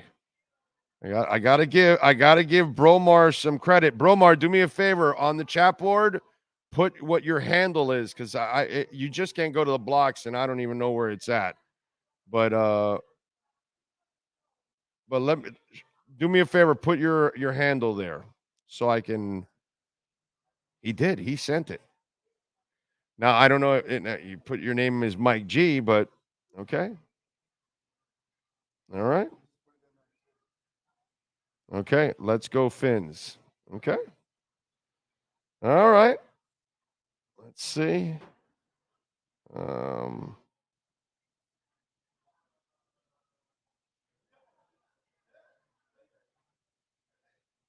But you, oh, wait a minute. Hold on a second. Where is, let me see here. Okay. All right. Interesting. Interesting. Very nice. All right. You will get, yeah, I will definitely do it, my brother. Okay. I see it all here. And you really sent it, bro. That's funny. That is funny. That is funny. What the hell did you do, by the way, Mike? Why did I block you? What stupid thing did you do? Just out of curiosity. Okay. All right. Let's see. Let's go, Finns. Let's go. Let's go. Let's go. Is Alex ready? I love it. All right. All right. All right. All right. Let's talk a little Messi and Inter Miami with the one and only Alex Winley from the Heron Outlet. She ready to go? There she is. Hello. Hello, hello, hello. Did you feel like honored today that the king and finally he gave you some time? Yeah, no, honestly, but yeah, I think as media, we were really glad to at least just get to talk to Messi after what a month and a half of him being here. So I think that was good to get his perspective on a lot of things and answer some questions that we wanted to know, especially the one about him playing on turf. And now we got the answer to that. He will play on turf, which is good news for y'all Atlanta fans and New England fans. He'll be able to play there, but yeah, it was really cool to experience that. And honestly, I got the last question, which I wasn't expecting to. That's why I was stumbling a little bit. But other than that, it was a really cool experience, and he answered some questions we wanted to know. All right, so he's going to play on artificial turf. So Mhm. obviously that's cool. What kind of questions did you ask him? How long does he plan to play? Is he going to live out this contract, or could he play more? Was that asked at all? Because after these couple of No, weeks, because only 2 more years is not enough. yeah, especially the way he's playing. But yeah, we actually got some of those answers previously from Jorge Mas did mention it a couple of times beforehand that yes, Messi will see out his contract. He won't retire early. He will be an Inter Miami player for the duration. He won't be loaned out to Barcelona or anything. So yeah, I know people are a little worried, but no, he's here for the long haul. Speaking with him today, he seems very happy. Him and his family, they love the city, they love Miami. It's very culturally similar to Argentina in the sense that there's a lot of Latinos down here, and he mentioned that in the press conference. So yeah, he looks super happy, and yeah, I think he honestly looked happy to talk to the media and really calm about it. So good day, good day. Yeah, no, definitely. I mean, it's pretty cool to see that. I just would like to do for him to do it often, like every week or every other week at least. Stars talk in this country. Every star, and it doesn't matter how big you are. You could be Michael Jordan, Wayne Gretzky, LeBron James, you name it. It doesn't matter who you are. They all talk. You know what I mean? So I just think it's really cheesy that it took him a month to kind of talk. I hope that he addresses you guys more often. It's not like, what? It's not like he's going to have to deal with any kind of big controversies or anything like that. Life is good for him. He's the face of the league, not just Inter Miami. He is now the face of the MLS. Yeah, and it's I don't know. I don't know if he'll speak to the media, as often, but I think during big occasions like this, like the Leagues Cup final or heck, even the US Open Cup final next week if Miami beat Cincinnati in the semifinals. I think in bigger occasions, yes, this will happen, but Messi throughout his career was never known to really speak to the media, but I think this was kind of a one-off thing, but yeah, it was cool to see and privileged media members or most of the media who applied. Yeah, we were able to ask him some questions, and yeah, it was just cool to see and hear his perspective. Talk to the fans on the honor to be invited to Copa Libertadores. I think that is so cool, because that's an awesome, honor. But now they're going to be, because of Messi, Inter's now going to have these opportunities that very few teams in this country have to showcase their team and maybe even strengthen it even more down the line with talent. Oh, muted.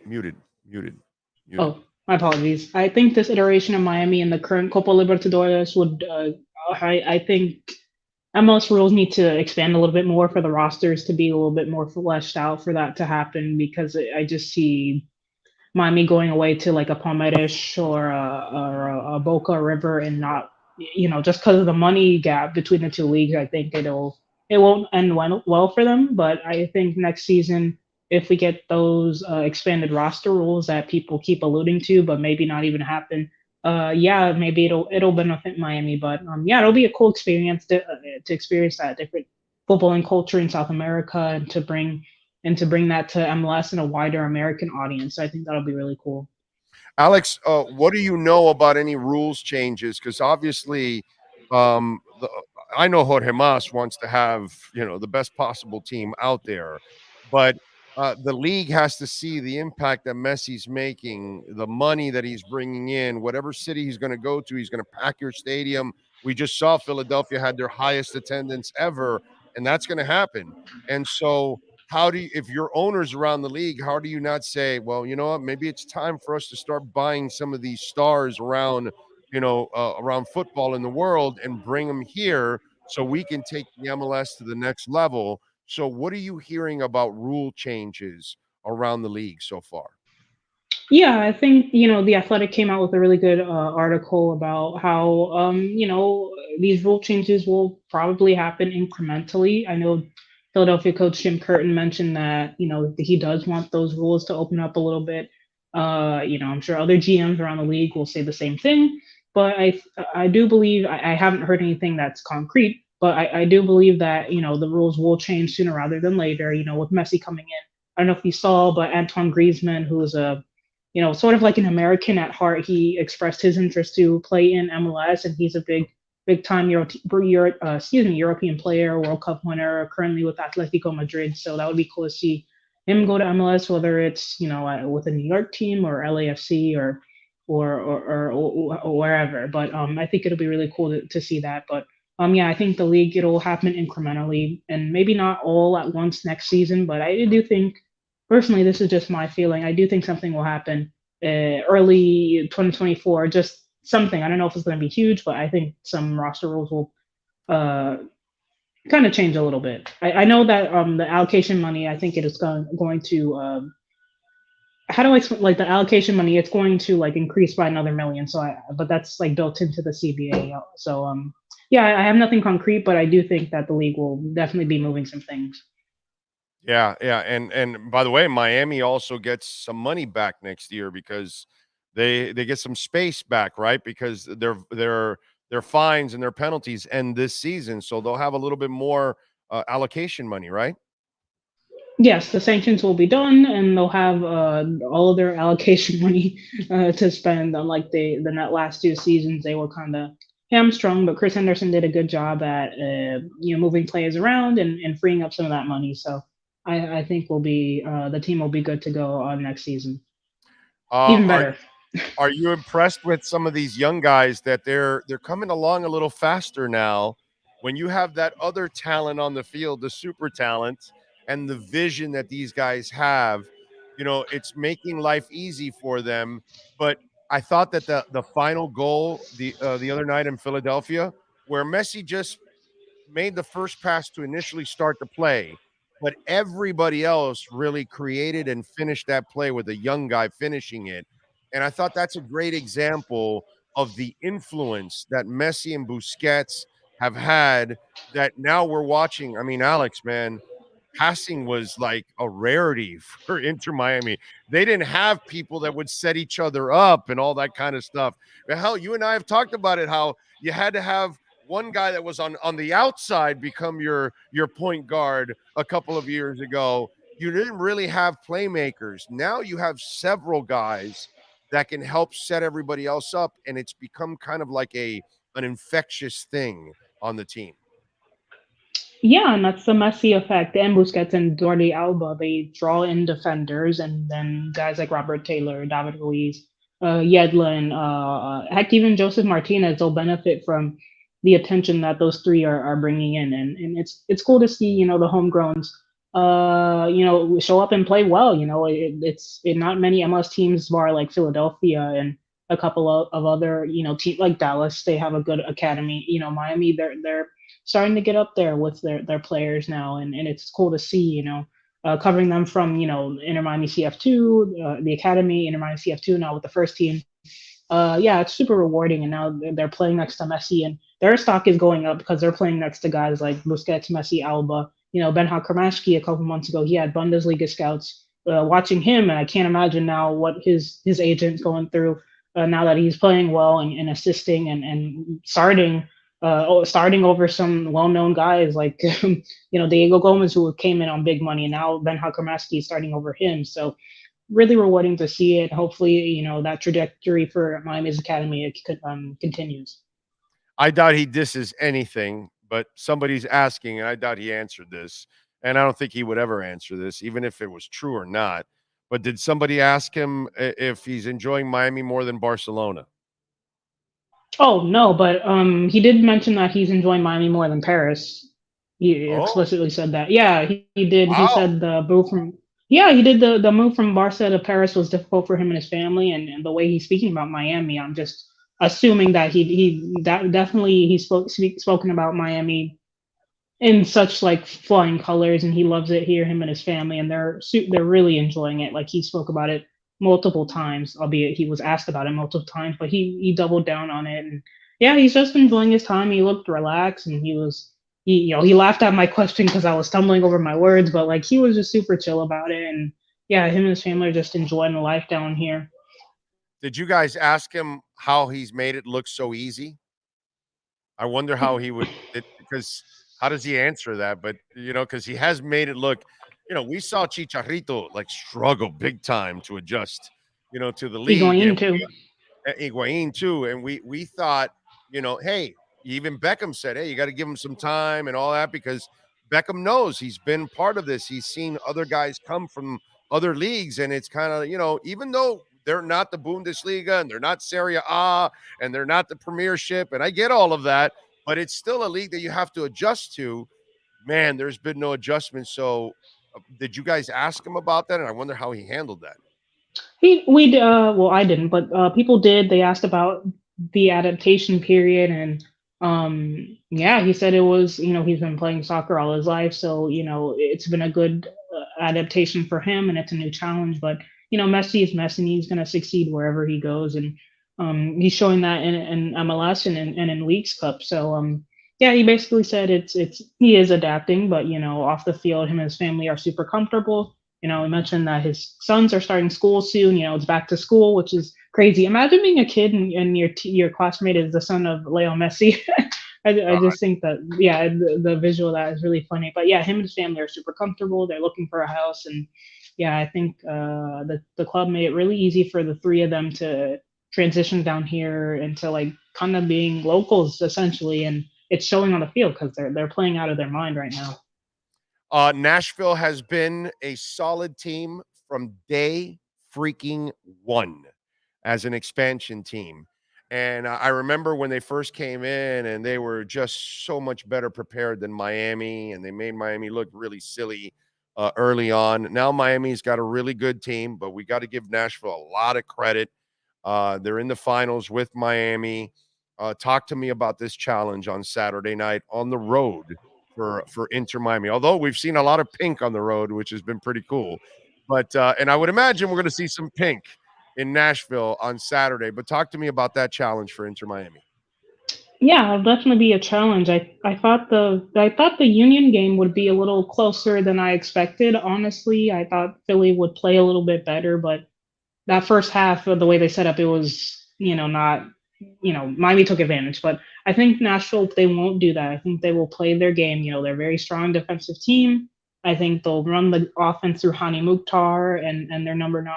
I think, if Miami loses the ball at midfield or in that middle half of the field, I think Nashville will not hesitate to counter and go very direct at their goal. They'll have their fans behind them, albeit of course, there will be swaths of pink and Messi fans in the audience, in the crowd. But yeah, it'll be a hard game for Miami. But they also said the Philly game would be very difficult, and they end up smashing them 4-1. So the sky's the limit with this Inter Miami team, especially with Messi leading the line. He has this aura and presence. I definitely felt that today. It was really crazy and surreal to see. But I think a lot of players get nervous and. Yeah, Orlando tried to trip him up, and try to get into his head, and so did Martinez, that Philadelphia defensive Philly was midfielder. taking some dirty shots. Philly was at the end there. They were getting dirty shots in there, bro. I mean, early on in that game, they tackled one of our guys right from the back, and the guy's like, "That's a foul," and I go, "What do you mean? It's not." You tackled the guy, bro. What the hell are you talking about? They got a little frustrated, man. And they were taking some dirty shots. What do you see? I'll let you go with this, Alex. And Alex Winley, by the way, catcher worked there at Bleacher Report, AAW_1998, and the Heron Outlet. Also subscribe to that. They do an excellent job. What do you see tactically that they're trying to do to slow Messi down? What is it that specifically we should look for that you're seeing on the pitch right now? I think they have to do with what Dallas did. I know Messi scored. I think it was 2 goals. I think in that game, or get a brace. Yeah, he had a brace in that game. So I think I don't know. You can't really stop Messi. You can limit him, but he'll still get an assist or a goal somehow. So I think it's try to limit Busquets, but even then Busquets will find room. And it's this, you can't really, I remember reading this one quote, I think it was from an athletic journalist. I don't know which one. I think it was Felipe Cardenas. He talked about, you try to, or maybe it was Matt Doyle from MLSsoccer.com. It was one of them, but they talked about trying to defend this Miami team is like plugging one hole and another one pops up. You can't fully defend them. And I think that's what Nashville will attempt to do, but Miami haven't not scored in this Leagues Cup tournament, and Nashville does have a great defense, but and they have U.S. men's national team caliber, defenders as Walker Zimmerman and Shaq Moore, but they haven't faced a person like Messi before on the field, and it's really surreal to see him and seeing him in person on the field. It takes on a different magnitude, and his movement and intelligence, it's really crazy. So. If they can try to limit him, but it'll be difficult. But yeah, we'll see. We will see on Saturday. Alex, when will we get Gregory back?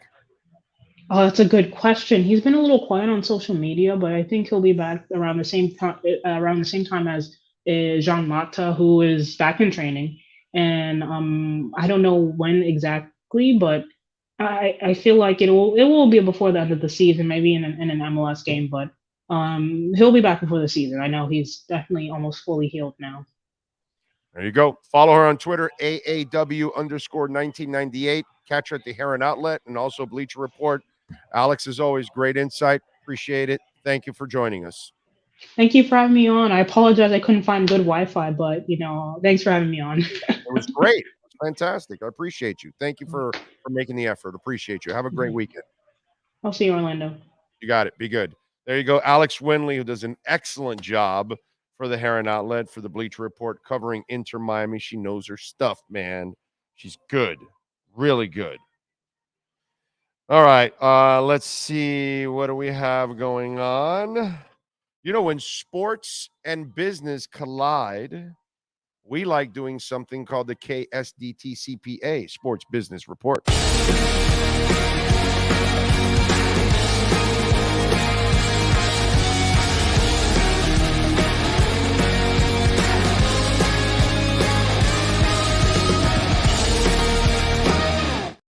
Sean, we've been walking people through this whole thing. Remember, we talked about how ESPN got pushed off into an island by themselves after Disney said, nah, we're done with that. We're not carrying your ass anymore. You're on your own. They made all the cuts. Now they cut a deal with a betting site, right? Well, guess what now? The golden goose might be coming for ESPN's way. The streaming service could be bought in by Apple. How about that? A suggestion which is a no-brainer for the tech giant. The latest tech from Wedbush Securities analyst Daniel Ives, a longtime Apple bull, laid out the case to clients in research note on Wednesday. Apple TV Plus has about 50 million subscribers today. Ives estimates that the tech company has never divulged numbers for nearly 4-year-old service, whose results are reflected in the broader service line in its financial statements. In a quarter ending of June 30th, Apple topped 1 billion in paid subscribers to all its services, including iCloud, Apple Music, Apple TV, and others, with revenues in the segment gaining 8% over the prior year to reach $21.2 billion. So after a sluggish start in the first of the year, Apple TV found its stride with the Emmy-winning Ted Lasso, and then began to supplement its film and TV programming with live sports. The company acquired Major League Baseball's rights, formed a joint venture with Major League Soccer, and with the recent arrival of Argentina star Lionel Messi at Inter Miami providing a subscriber draw, even though the tech giant's tentative deal for exclusive Pac-12 rights fell through. Now, there are in the heels of talks with the NFL for Sunday ticket rights also fizzing. Ives believes the company will not be denied. The massive appetite for live sports content remains the laser focus for Cupertino now to boost its streaming future and further tap into this massive installed base of 2 billion iOS devices worldwide. We believe the answer and the shoe that fits for Apple is the golden ESPN assets, which potentially may be on the table in one form or another as Bob Iger and the board strategically and carefully look at Disney's core assets over the coming months, which it makes all the sense in the world. Netflix, Apple, and Amazon, they're all going for content. And then what have we learned now the last couple of years with pandemics and now TV, now actors and writer strikes? These things bring everything down. What keeps going? What's the monster that never stops? Sports. And all these platforms see that. And you saw how aggressively they went after sports because they don't know if maybe we don't have another pandemic for another 100 years. I hope so, or 200 years. But if there's something else like that, if there's a strike, nothing stops sports. Makes a lot of sense for Apple to buy ESPN. That would save their ass. Also, interesting article came out today.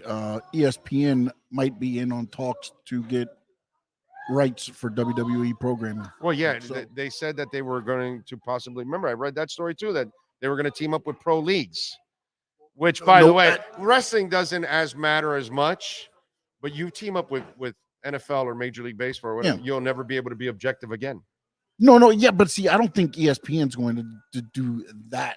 I don't think NFL will do that. If they team up with the NFL will surely force them to be nice to them. But you think the NFL will just be like, go into bet with it'll be ESPN? the NFL network. Yeah, but but they have that already. That's why I just don't think ESPN and the NFL. I don't think the NFL gives them a share. You're basically giving a share to the ESPN. Right. So why would you for the NFL? Right. Now the other ones, there's probably advantageous there for baseball and hockey, for sure. Basketball and football don't, because then you also have the ESPN Plus, and then if they do go to Apple, and then you'll have Apple TV, which will probably have the ESPN Plus, and they go more and more. Right. So it breaks down, but that's why. Very interesting, and it would be a very smart move for Apple for content purposes. It would help them out because they got a ton of content: college football, pro game, everything, and sports news. That is your KSDT CPA Sports Business Report. This has been the KSDT Sports Business Report. KSDT CPA is one of South Florida's largest and one of the country's fastest growing accounting firms. KSDT is recognized by Forbes as one of the top tax and accounting firms for 2022. KSDT CPA is a full service firm that also excels in crypto. Visit online at ksdtcpa.com or call 305-670-3370. So Britney Spears and Sam Asghari are getting a divorce. He wants out. I don't blame him. I would want out too. Britney Spears and her husband Sam Asghari have separated after 14 months of marriage. Yeah, baby. 14 whole months. Damn, that's a strong relationship if I've ever seen one. 14 months. 14 months, you're just playing house, is what I always say. You ain't even really married. You've been married with somebody 2 or 3 years. You ain't even really been married. Okay, talk to me when you're 10, 15, 20 years in. Now I know you're married. You're still playing honeymoon and shit in your first couple years. Today in music history, in 1968 on this date, the Doors had the number 1 album in the country with Waiting for the Sun, which would top the charts for 4 weeks. In 74 on this date, Eric Clapton began a 4-week run at the top of the album charts with 461 Ocean Boulevard. In 86, Def Leppard's Rick Allen played his first gig with the band since the automobile accident that cost him his arm. In 91 on this date, Nirvana shot the video for Smells Like Teen Spirit. The production cost less than $50,000 and featured real Nirvana fans as the audience. They actually put out a wanted type of thing for the video, and so many people came that they had to turn back hundreds of people for that video. In 69 on this date, Woodstock ended after 3 days of peace and music, including sets from The Who, Jimi Hendrix, Crosby, Stills, Nash & Young, the band, and many more. In 2006 on this date, the Smashing Pumpkins entered the studio to work on what would become Zeitgeist, their first album since splitting up in 2000. That's what happened today in music history. You want birthdays today? Let's go with some birthdays. Rapper Little Pump. There's always a little, right? There's little this, little that. Little Pump is just a little 23 years old. What else do we have? Andrea Espada, TV show host. She is 37. Don't know what she's a TV host for. Robert De Niro is 80 years old today. Let's see. Elijah Hewson is a singer, 24 years old. He's from the group Inhaler. I have no idea. I've never heard of this guy. Never heard of the group Inhaler. So I would have no idea. Band Manrill is a rapper. He is 21. It's a bunch of these people that I have no idea. Little B, a rapper, is 34. A bunch of these people that I have no idea who the hell they are. Donnie Wahlberg, I know him. He's 54. Thierry Henry, I know him. He's 46. Sean Penn, I know him. He is 63. Let's see who else is celebrating birthday. Oh, Belinda Carlisle. She is 65 years old today. Happy birthday to the Go-Go's lead singer. Those are your birthdays, your famous birthdays today. Okay. Good stuff as always.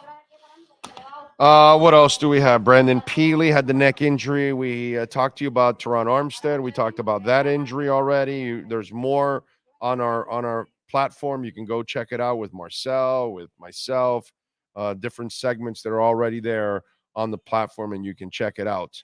No word yet if Tua will play this week. I don't think he plays this week. I think he plays next week when it's all said and done. We'll see. I'm not sure. You never know. What else do we have? Brandon Jones still kind of banged up. Not the ACL in the knee, but he's got some bumps and bruises, so they're kind of holding him out a little bit there. And yeah, Iggy did not have a great day today, if anything. That's it. That's about it. You know, I do want to talk. One thing is the hit and run artists that we have out there. And I love how some of you just hang around on Twitter or here and you just wait for negative stuff to pile on. And, you know, the interceptions yesterday by Tua, which is nothing. They mean absolutely nothing. It's stupid because you're practicing and working on things. It's not a game. There's nothing on the line whatsoever. You're trying to work on different things. Some will work, some won't. Sometimes you'll have a good day. Sometimes you'll have a bad day. And sometimes you're going to make some mistakes. And that's what human beings do.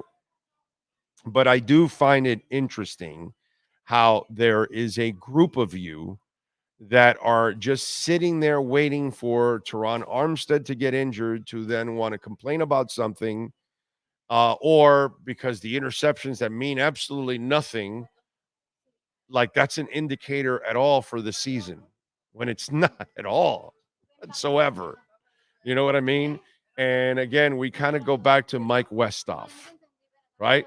Last year, I was having fun because Mike Westhoff went on Joe Rose's show, remember? And he was talking all kinds of shit. None of it made sense. He made an assumption on a team in a practice. And he thought the team was going to be terrible, this, that, and they went on to start 8-3.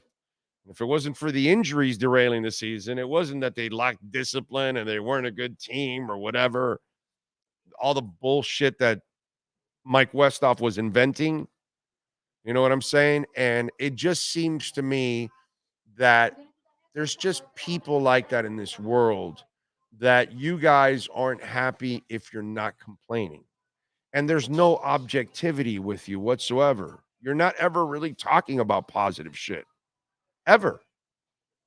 You're just sitting there waiting for the moment you can complain or point fingers. You know what I mean? Like today, I'm not even bothered to say his name because he doesn't even deserve for me to say the name. But we got some fool that works for the Sun Sentinel that follows me. And that idiot just kind of like waits for negativity. You know what I'm saying? And this guy's part of the media. Not really a reporter, but he's part of the media in the sense. And then that's what you have in the media. The kind of people that are just waiting for the negative shit so they can get clicks and hits and views. And that's all they were looking for two ridiculous, meaningless interceptions by Tua. Or Teron Armstead getting injured or whatever it is. Let's pile on because that's all we know how to do. And there's just a certain section in the media that's always like that. And I've never understood that one. I've worked with them. I've watched them over the years. And it's just something that, you know, what's wrong with just calling it like it is? If it's bad, it's bad. And if it's good, it's good. But don't try to create something one way or the other. Don't try to create it. That's the part I never understand.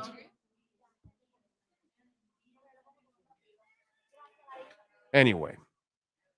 Funny you say Little Pump. He is from Miami. My father and his father knew each other. They were good drinking buddies before his father passed away. Okay. Sean is 63. All I need are some tasty waves and a cool buzz, and I'm fine. Steven wants me to block everybody so that way they can pay to get back. That's a good idea, by the way. It's a really good idea. It's a great idea. Block everybody and $25 in Bitcoin for everybody to come back. That's funny. It's a good one, Steven.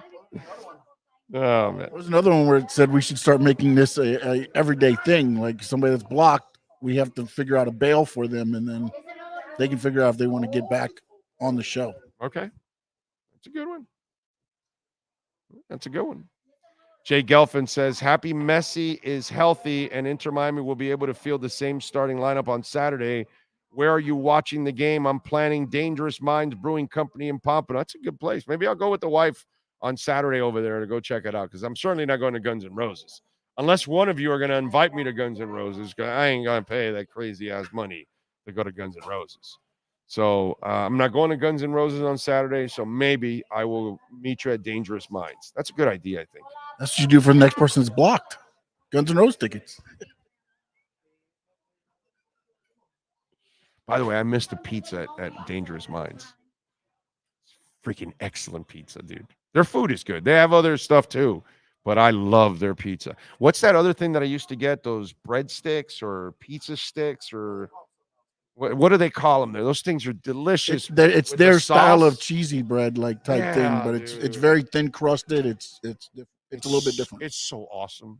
Dangerous Minds does a really good job. Really good job. Herman says, "Don't block me, Big O. I've followed you since a long time ago." Herman, you're Herman, blocked. You're a good dude, bro. I only block the people that are idiots. I just blocked them. I block trolls and idiots and morons, and that's who. Usually, you get blocked because you did something that you were an idiot. You know what I mean? Or you just want to be a troll, and I don't like trolls, so I get rid of you. So yeah, like the guy we just got rid of. What was his name? I forgot his name now. Herman, I just deleted. I just put him. $25 Bitcoin. What was the guy we blocked today? I forgot his name. Jay Murphy.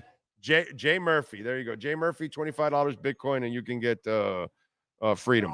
So stop being not that quick. No, not that quick. And Not that if quick? you want to come back that quick, it's 100. Okay.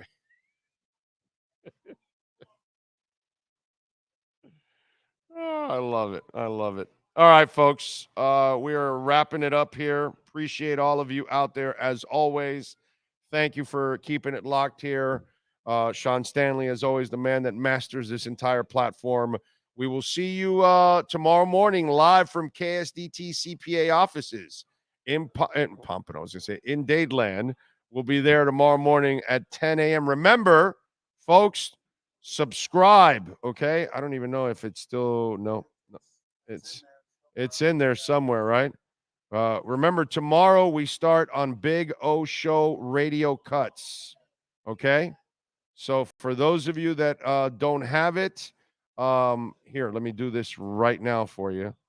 There you go. I'm going to put it on the link right now here on the chat board. So go to Big O Show Radio Cuts, Big O Radio Show Cuts, and find that and subscribe because the live show will be on there from now on. Okay. The interviews, the Dolphin pre and post game show, everything will be here.